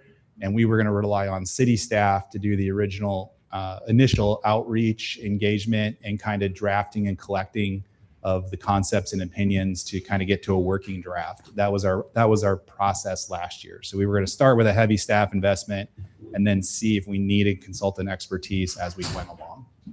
Okay, that's really helpful. And so I would just invite you, as you sort of see pinch points in workflow versus our priorities that we've given you, let us know when there may be places where that makes sense. It's not a one size fits all, but in certain places. Thanks for that. Kelly, can you give us any insights into where these staff requested projects fit in? How important are the cleanup issues? It sounds like they are not a major investment of time because they aren't on the major time list. Yeah, so they're not meant to be major. So if I say it's on a cleanup list, it is not meant to cause significant public discussion, community engagement, all of those things. So kind of maybe in an ideal world, they're minor enough, they're all packaged together. I think there's probably at least 2, maybe 3 that are more important than others. I think the data center definition, I think we need to write a definition. If we do nothing else about data center standards, I think there's enough talk about them across the country and zoning. Our code doesn't use the word, so it's a little abstract for us to apply it. I would just want to add a definition to say what a data center is, and the intent is that they're only allowed industrial zones, and there's no question then of whether they should or could go into a commercial zone. That's very straightforward to me, if that's all we're doing. The state, of course, did adopt some new legislation that we get to deal with. So the comment I had about ADUs, I think last year we had to deal with the state mandate to change all the ADU standards, and we pulled it back all the way to the minimum standards of the state and lost some flexibility that we used to have. I think we should gain a little bit of that 20% alternative design flexibility, like a setback encroachment kind of issue for them, not larger units and all that stuff. I think we should add that back, but the state did just adopt, the governor just signed a bill, of course, that addresses ADUs and changes 2 aspects of the code. So now we have to change our definition of floor area in relation to the size of ADUs, and we have to spell out the process for historic review if one is in HBC. So I need to deal with ADUs sometime in the next 60 days just to get on board with the state statute, and then I would tack that alternative design on. And then the other ones, I think they're not common things that come up, like the street waiver. We've had 2 of those this year. We could have gone 2 years without seeing that again, but it just kind of felt like it didn't really work very well with how we dealt with this recently. Ground-mounted solar, non-residential kind of properties. Once in a while, we get inquiries about how that works, and then again, a couple other small things, but not large new ideas in my mind. Kelly, I apologize. I interrupted you and you were going a certain direction. We'll let Gloria ask her question, then you can take us back to how you want to proceed. But go ahead. The other thing I have a question about is the new projects from the non-agenda packet. Obviously, we haven't discussed any of these yet because they're part of the non-agenda packet. Right. So how can we be making decisions about prioritizing them when we don't have the full picture of what they involve? Yep. So can I jump off that question to tell you what I really am trying to get tonight? Yep. I think it might be a little confusing. I think when I looked at this, I thought there's too many balls in the air to actually make a proposal to the council. So what I'm looking for tonight is, and you don't have all the information about the downtown housing project. I understand. You don't have all the information about the Boone comp plan amendment yet. I felt if you could identify for me the likely 2 or 3 priorities that you think are most important in the next 6 months, I will come back then with a proposed work plan. In the interim, you would have gotten, assume they're referred, you would have gotten more information, and then you can finalize where you want to slot that in the work plan. So tonight, you're not actually approving anything. I'm trying to get a sense of what your number 1 priorities are. And to me, I think if, like, let's say that the choice was, I really need the zoning code update. UDC is the number 1 thing. We just need to push other stuff aside. That we just need to do it. Then I would know that, and we would stick that in, and we would push other stuff way out in the work plan. If it's like I need to, as usual, I would rather do 3 things instead of 1. Then I'll come back and say, okay, here's how we do this, and then the zoning code starts in November or something like that. So I just need to get an idea.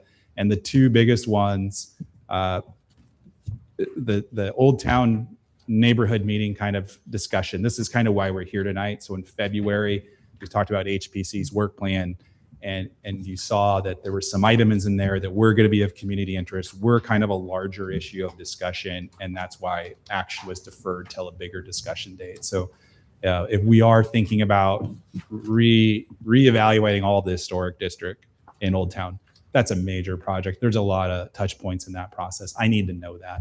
If it's just we're going to allow double pane windows and not worry about other things, then that's a simple task again. So kind of whether we're going to blow it up into a bigger discussion or keep it narrow. So you have a number of different categories. Are you interested, or what is most helpful in terms of the 5?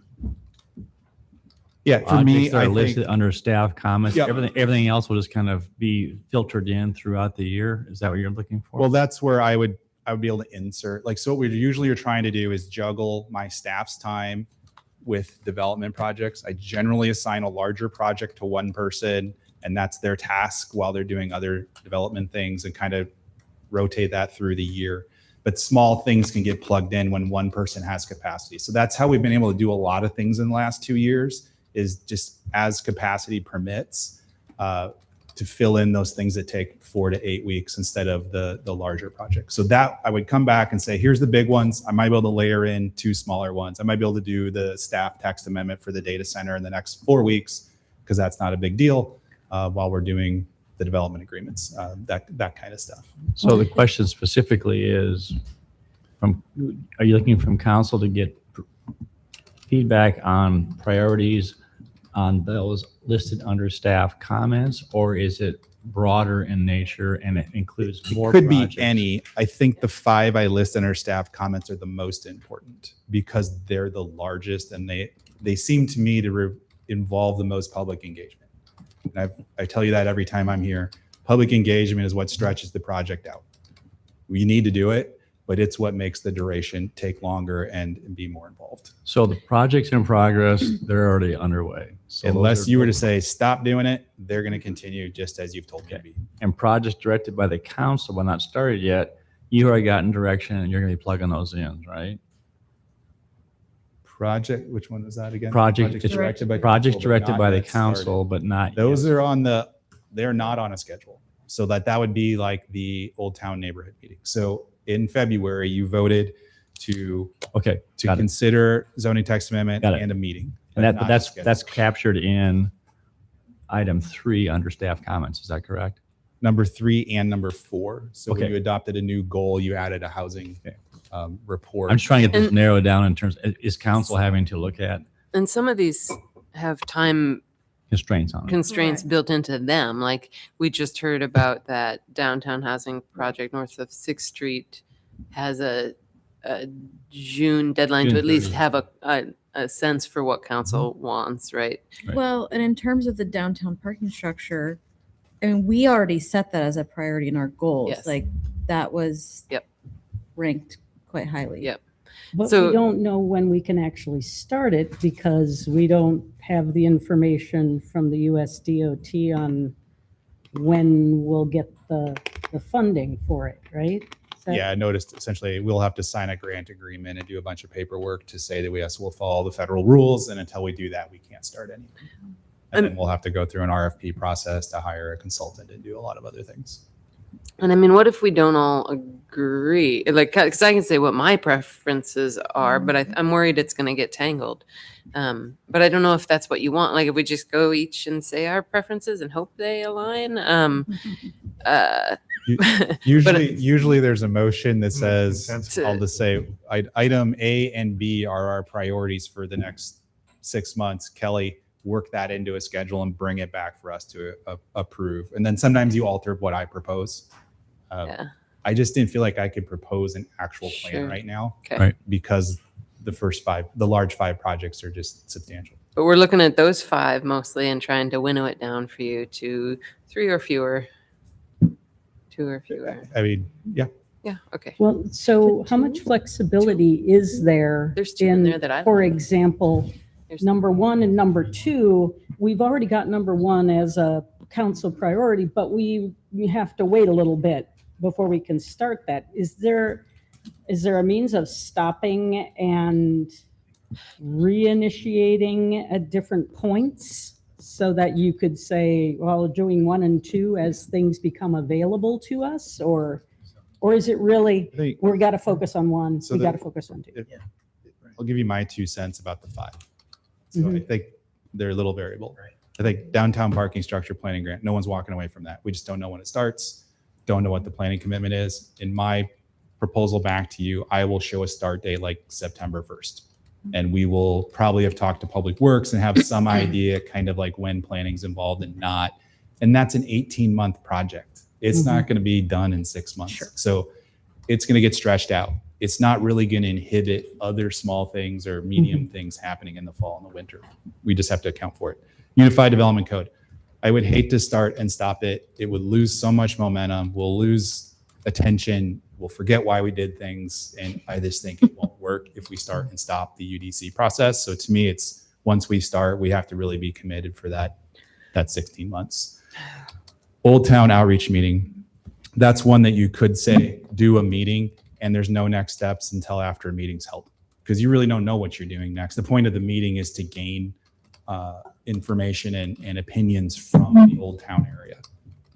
Maybe they love everything. We don't need to change anything. Maybe we hate everything and we want to change everything. So that's a totally different process. So I think the Old Town meeting is one that stands on its own as a discrete, have a meeting and then determine what to do next and when. Affordable housing demographic analysis project. That's really from Scrap your that one. goals. Scrap it. Yeah, I say we remove that one. Yeah. That does not need to happen this summer is what Yeah. you're saying. I mean, I Well, like let's just go ahead and finish, and then Okay, That one I really need to understand. I mean, there's a task for it. I don't really know when we're trying to do that or apply it. So what I want to do is you finish your conversation. We'll open up some public comment. I know that Dr. Porter wants to address council. Maybe somebody else does too. Okay. Then we'll come And then back the you can last discuss. one is what Gloria said. You have a referral request. Luke speaks to what his goals are. We haven't talked about what that means. That one's a little bit more nebulous, but he's asking for it to be prioritized as the next thing to be done by the city. And that's probably not a start. It's unclear if there's you cannot probably approve everything for the project by the end of June. I don't think Luke said he was asking for that. I think he's looking for a strong indication that his goals could be realized in a reasonable time frame. Yeah. It's really hard to change zoning rules, incentives, and approve a project in 90 days or less. That's not likely. Okay, so we'll open up public comment, and then we'll come back, and then we'll seek to frame this in. Dr. Porter, you've been waiting patiently. You're about to start.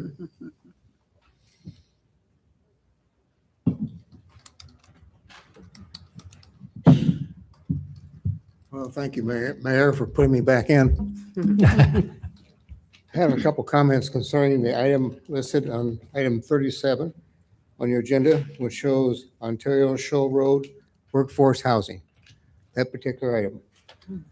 We had a meeting, as Rhonda mentioned when she was up here, we had a meeting with the developers. And most comments that were made at that meeting were against this project, totally. You heard Rhonda's comments with respect to zoning in that area. And because of that area, because of zoning and traffic, I would suggest we pull that one off the agenda.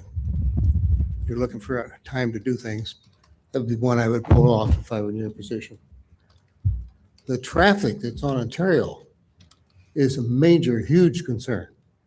Many people commented on that at the meeting with the developers. That we can't get out of Ontario, can't get out of our neighborhood now because of so much traffic on Ontario at certain times of the day. So that has to be addressed somehow.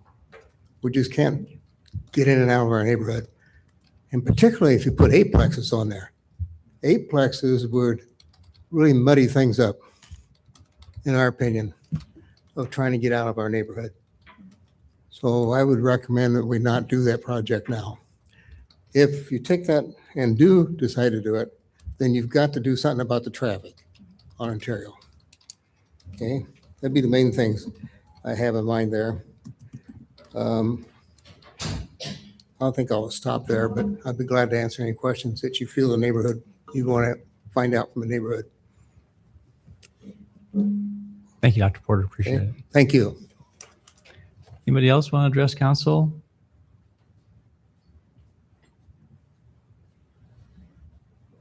All right, we'll close public comment. All right, so just to be clear, we have again this category of projects in progress. Those are already underway. But with Dr. Porter's request on the development incentive agreements, but that one's already Let me speak to that for a second. So you can say you're not interested in that issue right now, but technically the applicant's going to apply for rezoning. It's a development process. It's not a policy question. Right. So whether it wasn't shown on the list or not, it was really just a reminder from things in February. The applicant does not yet have title to the property. They're in the works of getting that done. Could happen in April. They can submit a rezoning application regardless of whether it's on the list or not. So you're going to see a development proposal one way or another. It's going to be a rezoning. It's going to be a subdivision. The issues that the neighbors are bringing up are definitely topics that are going to get discussed during that process, one way or the other. So there's additional opportunities for Dr. Porter and others to address other entities or other like planning and zoning or other. Is that going to planning and zoning also? Yeah. Everything will go to planning and zoning for recommendation, and then back to the city council for. So And traffic will be a part of that report that comes to It planning will. and It zoning. is just like every other Yes. rezoning, every other subdivision you see in the city. I'm just trying to clarify so people who are interested in that know what the process is and know that this is not like. This list doesn't approve anything. Right. It is, in this case, it is a development-driven project by a property owner. So it's gonna come forward one way or the other. And it's going to go through a review and a notification process. Absolutely. Yeah. So everybody within 400 feet of the property will get mailed notice before the Planning and Zoning Commission meeting. They'll also get notice prior to the city council meeting. And probably a sandwich board out there too. There'll be a sign placed on the site as well. Yep. Okay. All right. So is it just the 5 projects, or do you want council comment on or prioritization on anything else from the list? The 5 matter the most. If you have any other thoughts on anything else that's here, I'll take whatever input you have. It's like these 5, but then we also can't refer anything else. I mean, Right. Okay. So I heard some indication that there may be an interest in just eliminating item 4 under staff comments, affordable housing demographic analysis. Is that correct? Is there a motion? I would move that we remove this from the work plan. I second that. All right. Any discussion? I would say I like the concept, but if we are holding up the actual building of housing to analyze who needs it, that is not a good position to be in. Well, there's so much data already available to us through community needs assessments and other housing studies that other entities, including the city, have done. I did give you a report Yeah. 2.5 years ago. So if you want me to resend that to you, Ooh. we can do that. It wouldn't be up to date, but it would, I think, address almost everything that you had in your task. All right. Those in favor of the motion say aye. Aye. Any opposed or abstaining? I would move that Kelly send us that report just to refresh our memory. There's a second. All right. Moved and seconded. Those in favor, did you catch the motion, Carly? All right. Those in favor say aye. Aye. Any opposed? Carried. Kelly, could you talk a little bit more about the downtown housing project north of 6th? Just to give us a better sense of what your involvement would be. So a lot of these others have broad community impacts. This is a single project. 36 units is nothing to sneeze at. We're happy to have some intensification. But could you just give us a sense in terms of, because we're going to do some balancing here, could you give us a sense of what your involvement would be a little more? Yeah, I think the project itself causes other dominoes to fall related to development potential of multiple blocks in the same situation. So the zoning on the site now doesn't exactly permit the use. So you have to make zoning changes to allow for it. When you do that, it's going to apply to other properties. So it's going to be a question of scope of the council. What do you really see as the ramifications of adjusting things to support one project? That's what it's going to be. So it could be very time consuming in terms of trying to develop the right zoning that applies to lots of properties. I'm assuming there's some public engagement with Old Town in this area because it is a change from what's allowed there now. So there's going to have to be working through some details. It probably does involve a fair amount of time on our part. Yeah, and I appreciate that. I wasn't seeing this as a broader of an issue as you just framed it. So thanks for clarifying that. Yeah, there's going to be some discretion how broad you go with it, but it's probably more than just a one property issue. Okay, that's helpful. Kelly, is that the sort of thing that would fit into a slot before the parking structure, which you're saying is probably like a September or October kind of start date? The petitioner is asking for it to be that, right? To be able to get direction to basically start in May. Yeah. We're not doing anything with the parking structure until, who knows, at least July. I'm going to say September. I mean, to me, downtown housing is something we've been talking about for, I don't know, since I started on council. So it seems like we've just been waiting for that one catalyst project to start spurring some activity, and I would absolutely prioritize this. See, I'm hesitant to say I want to prioritize it because we don't know anything about it other than what we heard in the memo and from Luke. I don't have anything against considering prioritizing it after we get the staff report, if assuming we forward it during council comments. I mean, this kind of chicken and egg here. I feel like we're voting to prioritize something we know very little about, which is not to say that I wouldn't support it in the future once I know about it. I think it's all very fair. The way that I'm framing it, and I agree with everything you said. The way I'm framing it is that this is what we're proving as a concept. We're not approving a project tonight. We don't have any details.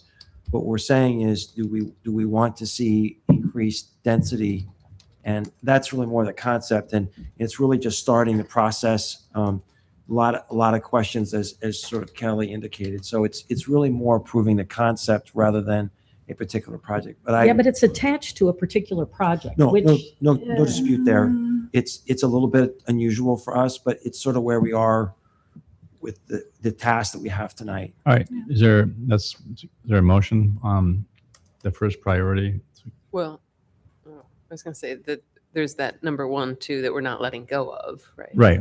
Right. I would leave number 1 as number 1, the parking ramp as a priority that we pick up when we're able to do that. Is that a motion? Yes. Is there a second? Second. All right. Those in favor of the motion say aye. Aye. Any opposed? All right, number 2. I would move that we put the downtown housing project north of 6th in second. Slot 2. Yeah. All right. Second. All right. Can we make that contingent on? It always is contingent. We Yeah. can't lock ourselves into future decisions. Well, I don't know that I've ever had us voting on something that we haven't even discussed whether we're forwarding it to staff or not. I mean, that's where I am with this. Coming up at the end of the meeting, we're going to be But voting whether we forward it to staff are bringing it to us as a Yeah, I potential mean- item for consideration. In a sense. We've Like, discussed in the work plan process in the past when Kelly said there may be this coming. I mean, we've prioritized things in conceptual discussions in the past. I mean, if you were opposed to intensification in this area, you should oppose this. I mean, but if I don't know if I'm opposed to what this involves. Let's Yeah. just put it that way, because I That's just fair. don't feel like This is I how I have would that. take, again, tonight you're not committed to anything. This is for me to draft an actual plan. So I would take it this way. I think it's pretty fair to say it's going to get referred. Presumptuous, but yes, it's going to happen. I would take it as, if you voted to say number 2 priority, that's clearly contingent on the referral and an actual defined scope of work. When you refer it, I might come back and say there's 5 steps to this. It's going to take how many ever months, and then you'll decide whether that truly is a June priority or something that has to wait. So tonight, I would take the conversation. I mean, it's contingent on having an actual scope of work, which you don't really have yet, but intent for it to be a priority. Okay. Yeah, I mean, to me, I'm looking at it as we've been talking about prioritizing downtown housing for a long, long time. This sends a message that we're saying we have something. We don't know exactly what it is yet, but we're saying yes to prioritizing downtown housing. And if this is the first project that we have to look at, then that's what it is. Okay. Those in favor of the motion say aye. Aye.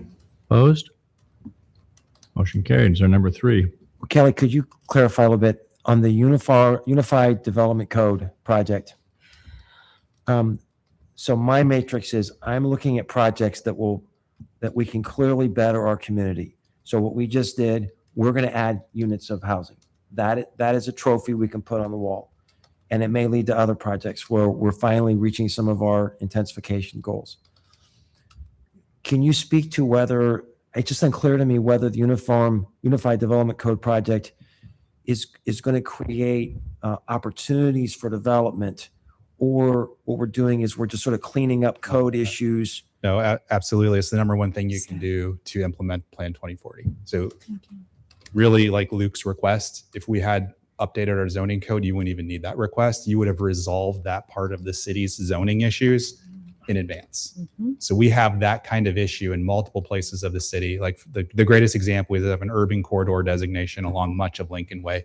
We have no zoning district to implement it. We don't know if our goal is to do 4-story buildings, 2-story buildings, allow for gas stations. Like there's a lot of those types of things that just need to be done to realize the vision of Plan 2040 and clean up inefficiencies in our code that are related to development. It all needs to be done. That's why it's the number one priority for implementation. And that's really helpful. So I don't think I fully grasp what you just said. And so that seems like it's going to have some great benefit for our development. It's the most important long-term thing you can, and long-term, I would say for the next 10 years that you can do. Well, that's a pretty good sales pitch.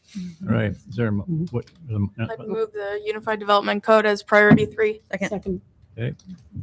Those in favor of the motion say aye. Aye. Any opposed? Now the question is, I move Old Town Historic District, is it moved to 4 or is it get tabled or what do we do with it? Or I think go away? I think the concept of having a meeting to start conversation is okay, right? This is going to be I would guess, a long series of conversations with the neighborhood. I mean, we have time to have a conversation and take no further action, but just start the neighborhood thinking about those topics, right? And getting their feedback on them. Isn't that kind of what you had mentioned, Kelly? We could have a meeting and not. Yeah, I don't think you have to go with it with the intent of what it's going to lead to as the outcome. Right. I think it can go into it as just a general Start meeting that to understand people's opinions. It's generated by the idea that there could be substantial changes to the historic district. That's why we would do it. Would the Unified Development Code alter any of the? I probably would not have addressed Chapter 31 because it's such a narrow set of properties, which is the historic district standards. I probably would not have addressed that because I'd be afraid like it's such a small set of things that it could derail like getting larger things accomplished. Okay. I would be very hesitant to have one meeting and then not follow through on the process because people move in and out of areas. And so you have a meeting in like June or something, and then you don't do anything further until next year or 18 months from then. I mean, that doesn't seem very sensible use of staff time if you're going to pursue it. I would be in favor of just waiting to see what happens with the other 3 priorities because they all sound like they're going to be time consuming and we still don't really know about the 6th Street project. So I don't know. I'd be more inclined to say we want to have a complete process instead of So just calling take it people off for together now. one- You just your defer it. concern, I'm trying to understand your concern. Is your concern just having one meeting? Would you, if it was framed differently, that there would be a series of meetings trying to have a more robust opportunity? Is that? I that think address it your has concerns? to indicate that there's something that's going to happen that comes out of that meeting. So it's not just meeting to kind of test the waters, because then what are you testing the waters for? Because we aren't going to start any kind of process with the meeting. And people might expect that there's going to be something that comes out of that single meeting much sooner than staff is actually available to do it. So do you have So- a suggested motion? Well, my motion would be that we just table this until we see what happens with the other 3 priorities. I'll second that. Okay. So one data point, and I'll support that. We've got plenty on the plate. But I would invite council to spend some time in Old Town and ask this question. Are we still happy with the way in which the historic overlay district has in fact worked? And so clearly there are homes that have seized this and have done amazing things and are great assets in our community.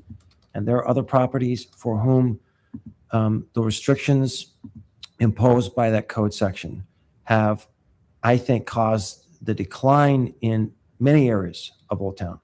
And so I think it's been in place, Kelly, since, or Gloria, do you know, how long has this been in place? 86 or 87. I was thinking 86. Was the first version of it.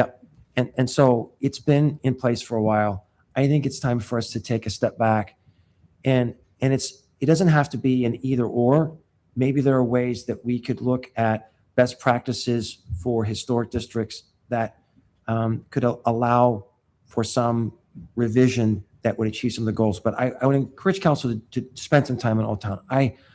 Is this still a part of the community that you think is benefiting from this code section? So those are my thoughts. Okay. And Go ahead. just a quick question, Kelly, is this an area, thinking about the sort of focus groups and those conversations, that could be good for a consultant to come in and do that work and add value without that having to take staff time until it gets to a point? And you don't have to know right now, but I'm just thinking that's an expertise the university has that could,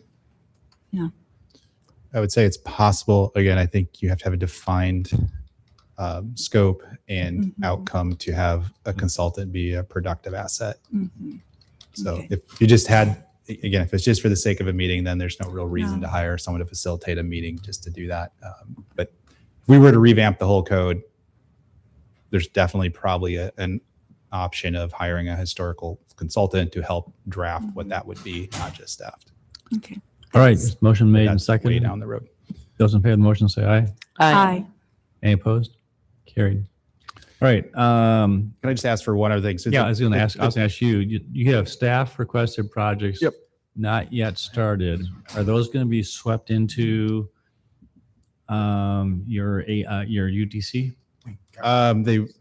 They probably wouldn't be, because they're a little more pressing. So I think honestly, the data center thing, I would love direction to just say, do that as we can here in the next few weeks. Again, as this is not reinventing like huge processes. Yep. It's a definition.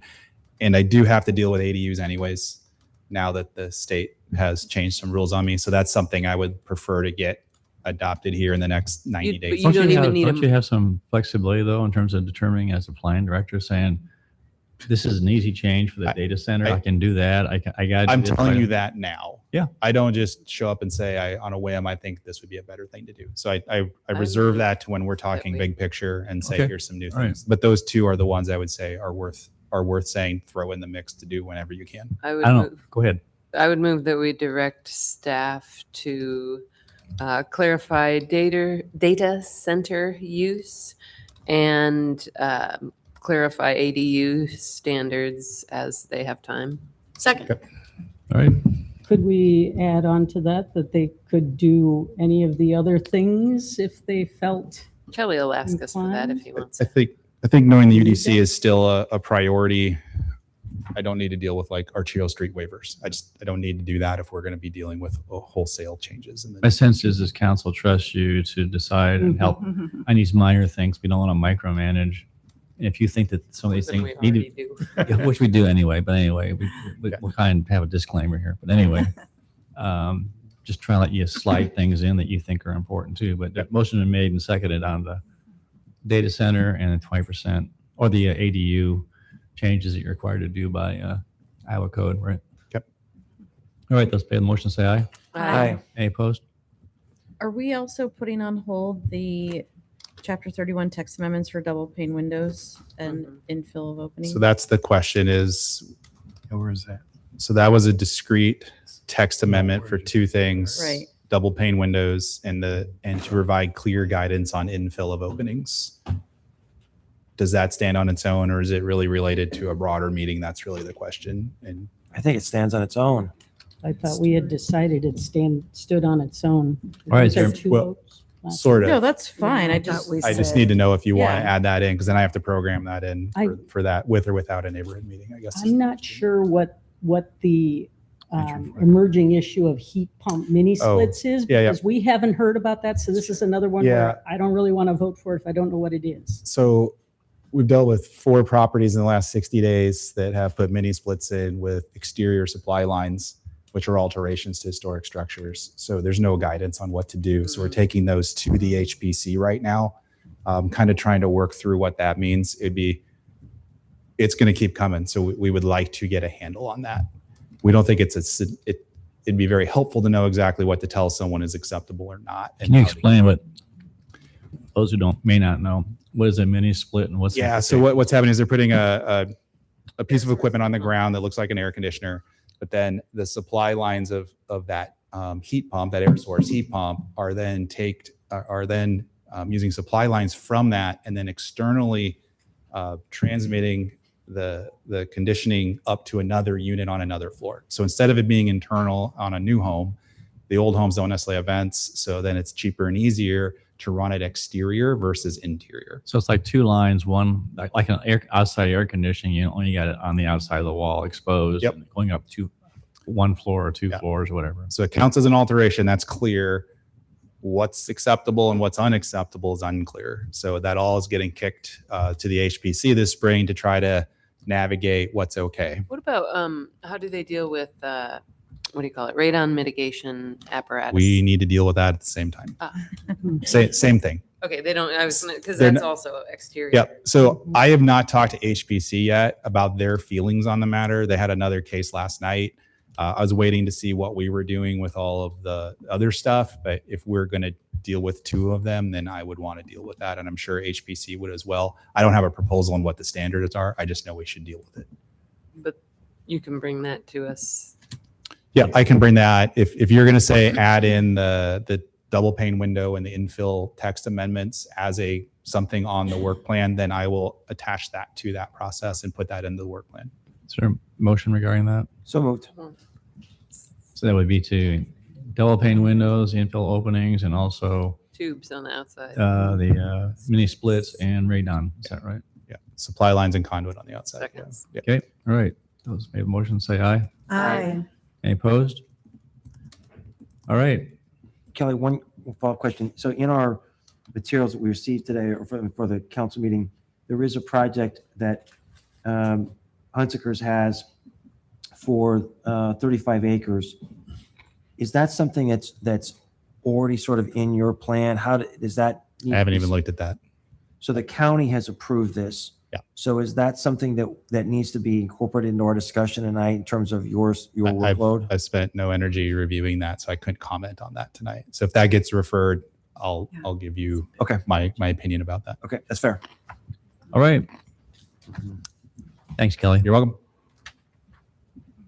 Move on to item number 38, water and sewer rate adjustments.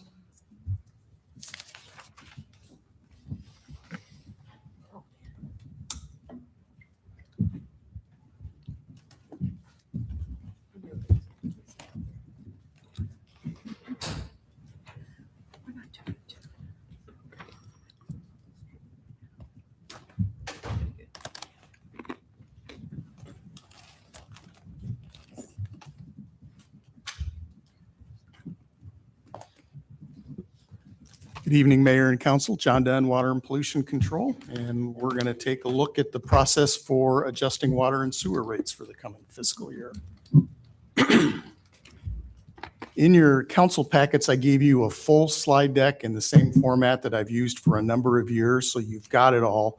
I'm just going to go through and touch on a few highlights for you and try to get to the punchline here as quickly as we can. You're doing what Susan said that we're supposed to be doing. That was good. You get a gold star on your resume for that, and Susan is already just impressed. Yeah, make notes, Steve. So where I like to start is just looking what's happening in the world around us with rates in the rest of the state. And the same corny line I use every year, we're not asking for a certain rate increase because everybody else's parents let them stay out till midnight. But I think it is helpful just to know what's happening in other communities around the state. So this graph looks at trends. This is over the past 20 years. And the stacked columns you see in any given year, that's what any individual utility was charging, in this case, for using 200 cubic feet of water. So you can see over time as that stacked column moves, what the rates are doing around the rest of the state. So there's two data sets that I've pulled out in particular there. The dashed red line with the circle markers, that's the statewide median. So half utilities are charging more, half of the utilities are charging less than that amount. And then the solid green line with the triangle markers, those are our rates here in Ames. So you can see 20 years ago, we were the median. So we were right in the middle. Over that past 20 years, including the period of time when we were raising rates to pay for the new water plant, we were still not moving up as fast as the rest of the state. And we are now, in the most recent survey, we're in the 15th percentile, meaning 85% of the utilities in the state are charging more than we are for drinking water. So I can't let that go. So why is that? It's a combination of things. Sometimes making the investments when you need to make them, even though they're expensive, in the long term, they can be the more cost efficient way to go at things. We've had a long history of getting infrastructure, and we look proactively. When you tour the water plant, you see something that's not throwaway infrastructure. That plant is going to be the home of drinking water in Ames for 100 years. And that type of forethought, I think, is what really helps us out. Well, certainly we commend you for the achievement. I mean, that's quite a statement for any community to have that kind of bragging right. So well done. Yeah, and especially having a facility that's honestly the envy of a lot of our peers around the state too. Well, and it dropped, you said, from 19% to yeah, even in you the dropped last year, 4% in 1 year. So here's the analogous plot for sewer rates, and you see a very similar story there. We are now sitting at the 19th percentile in sewer rates statewide. Who's up at the top? You don't know, that's okay. Let me just see if I can, if I just jump out here. I don't want to try to shame any other utility because everybody are facing their own things. But if I click on that data set, you can kind of see there over time, they used to be down kind of in the middle of the pack. But that city is one in particular for sewer. They had combined sewers, and they were under an order by the DNR to separate the storm sewer from the sanitary sewers to eliminate sanitary sewer overflow issues. And that's really what drove their rates there. And if I go through and I click on all of those, you will see utilities kind of moving up and down. It's sort of whoever's had to make the capital investment most recently is at the top. And then as other communities take their turn, they kind of leapfrog above them. Isn't it also part of this is the demographic shifts in Iowa? So you have communities with shrinking population, you have fewer numbers of property owners to spread these fixed costs around. And so they have to increase the rates, don't they? I mean, isn't that it can be an issue for some of them, yeah. Population has got to be a factor. So it's one of the arguments for, Ames continuing to grow because we're able to spread those fixed costs out over more people. Exactly. Yep, thank you. Well, just to champion the planning that the city manager and John have done and finance, this also is a testament to the fact that they've been strategic in planning and slowly raising rates, even when they didn't necessarily need it, but they're putting it into a bank to pay for projects to minimize big ups and downs. And so we're the beneficiary of fantastic fiscal planning and strategic planning. And thank you, Steve and John, for what you guys have done. That's a very encouraging, kind of bragging rights for us. So like I said, that we don't ask for rate increases that we don't need. And so I went through our CIP and looked at some of the projects that are in there and tried to see, could I lump them all together into common theme buckets? And so evolving regulatory requirements is certainly one of the issues that we face. That's what's driving that big $60 million investment at the water pollution control facility right now. Risk and resiliency improvements are also in there. Planning ahead to be able to respond to things like floods, droughts, derechos, and in today's environment, protecting against malevolent acts as well. So there's a number of costs in there, expenses for doing things like that. Infrastructure renewal and replacement is just a constant for utilities like this. A lot of the buried infrastructure has been there for 100 years, and it just needs continual investments. And then a handful of projects are also in there to help prepare the city and the utilities to respond both to current and future growth in the community. So those are the types of things that are pushing the need for revenue in the utilities. So as we start looking at the fund balances each year, we've got a model that we use, and what you see in this graph, that solid kind of purple or magenta bar, that's the ending balance in the water fund based on our anticipated operating and capital expenses over the next 10 years. And really the goal in the rate model is not just to keep the balance above zero, but it's to fill that yellow box, which indicates the target operating reserve. So we've been slowly increasing that reserve, building towards a 25% operating reserve of our operating expenses. And so you can see over 10 years, if we do nothing in the water fund, we will be at a significant deficit. And this is a great place to illustrate the point the mayor just made. It's the value of looking ahead 10 years as we look at rates, because if I cut off those 5 years that are furthest in the future, everything is full. The balance is above zero. We've got the target operating reserve, but you can see what happens if we don't take action now. And by planning ahead, we can do small increases on a frequent basis as opposed to suddenly have to shock ratepayers with a 25, 35, 45% increase at one time. So similar picture in the sewer fund, similar story there, looking ahead 10 years. And so as we work on these each year, I put together my own models. Corey and the finance folks do a separate independent model. We get together, compare notes, make sure that we think that we're looking at the same story moving ahead. And when we did that this year, we came up with this as an anticipated pattern of rate increases over the next 10 years. This was a super easy slide to prepare because I copied from last year because the projections matched what we estimated last year. We're still on track for that. And I think it's important to point out here that the rate models, we build in an assumption of a 3.5% inflation per year. So where you're seeing 3.5% in the water fund per year, that's just keeping up with inflationary pressure.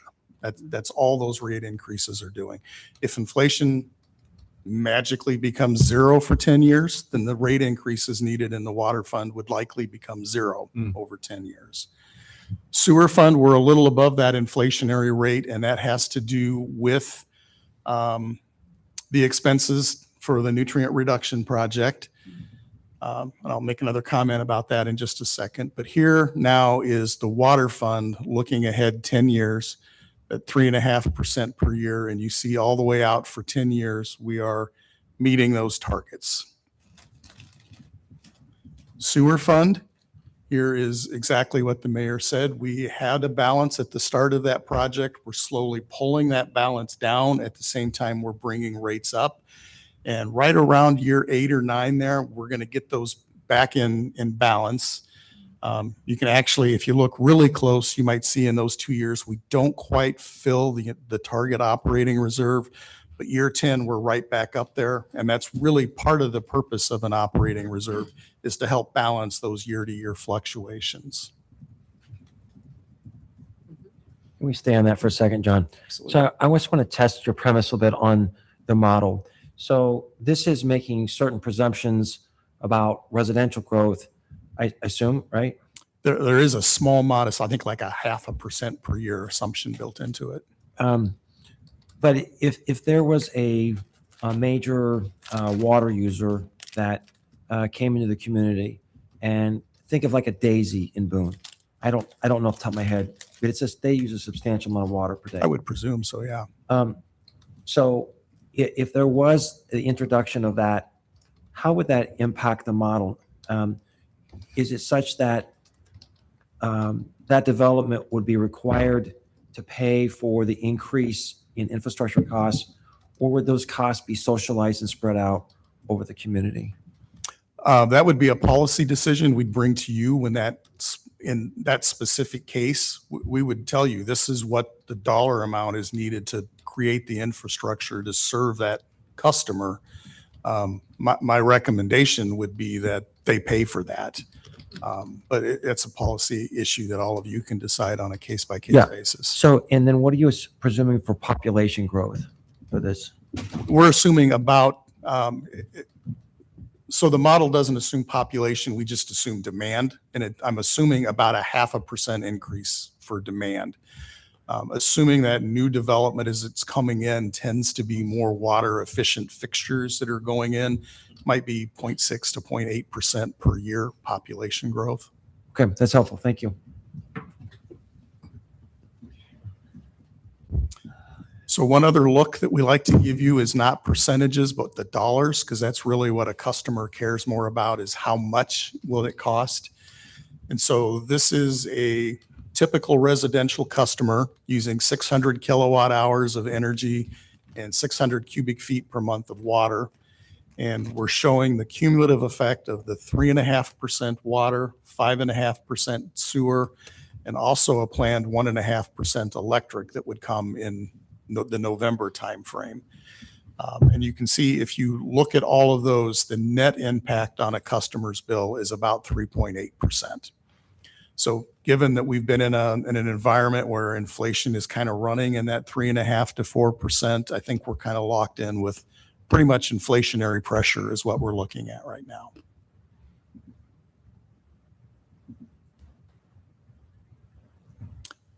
So what we would look for tonight would be direction from you to move forward on an ordinance that we would bring to you at your next meeting on the 28th. And our recommendation is that that ordinance adjust water rates by 3.5%, sewer rates by 5.5%, all across the board increases, and that they be effective for bills that are due on or after July 1. And just to highlight the timeline here, first reading on the 28th, second and third reading and adoption in May. That's, I think, philosophically important because that way the rates are adopted before customers start using water in June that they will have to pay at the higher rate in July. Any questions for John? All right, entertain motion.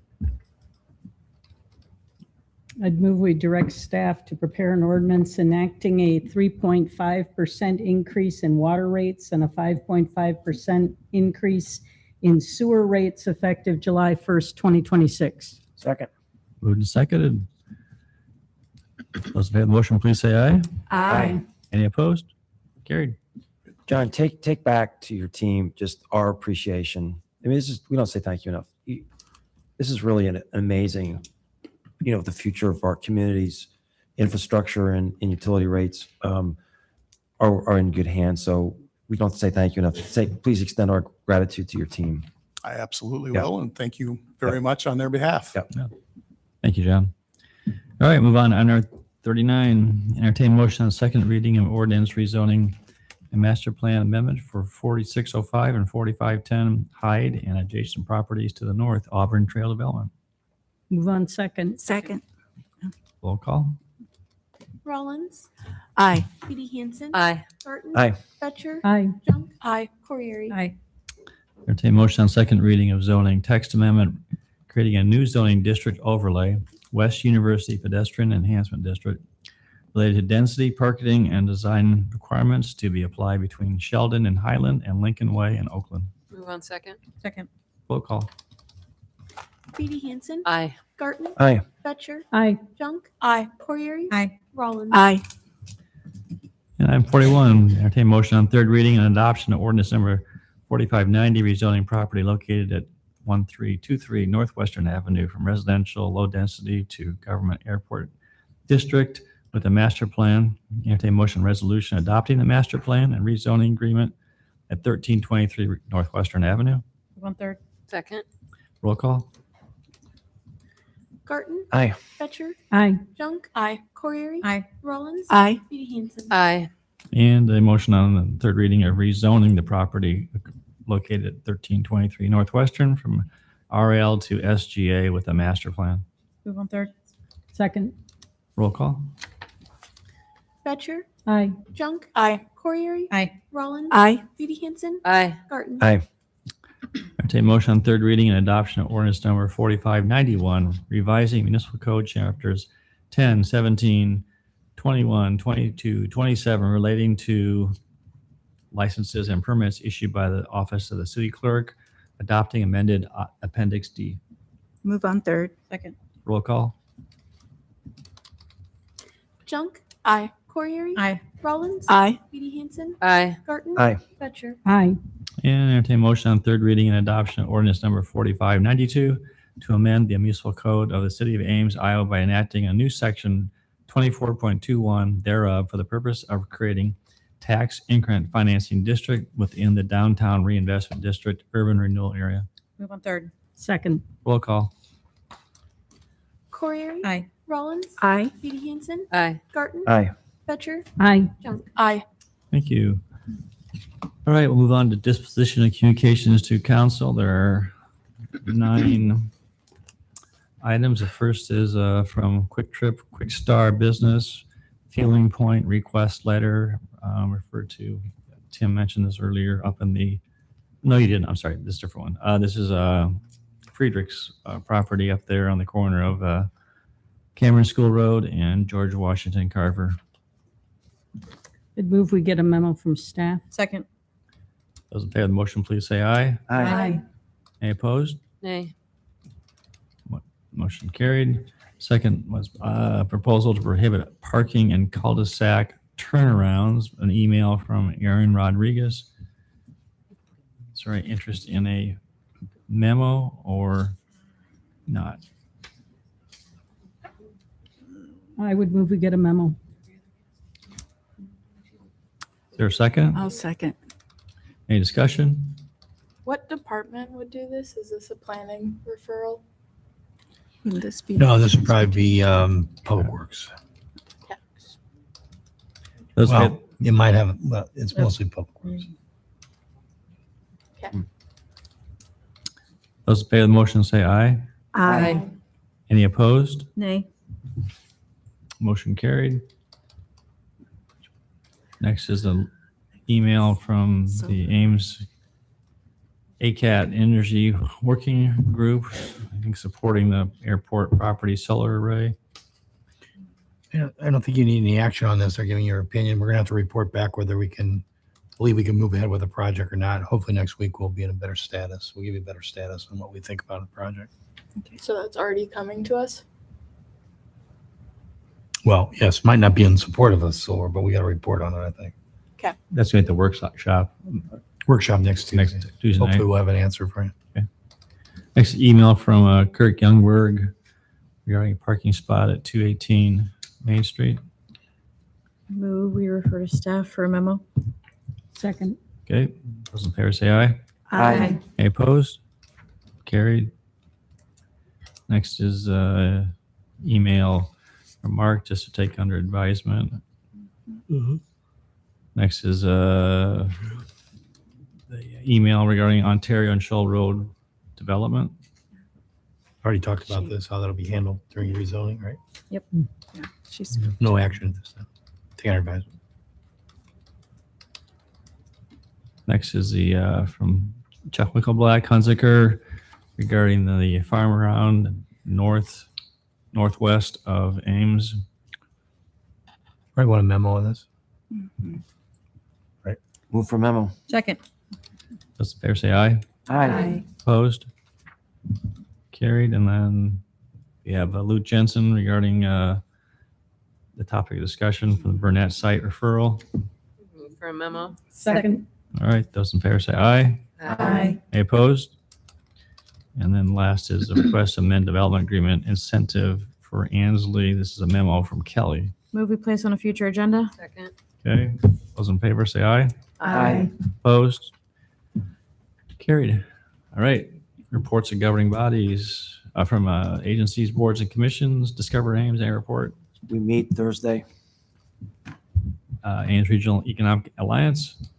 I don't think there's been one other than that ag breakfast. Right. Yeah, and we reported on that. Okay. so, yeah.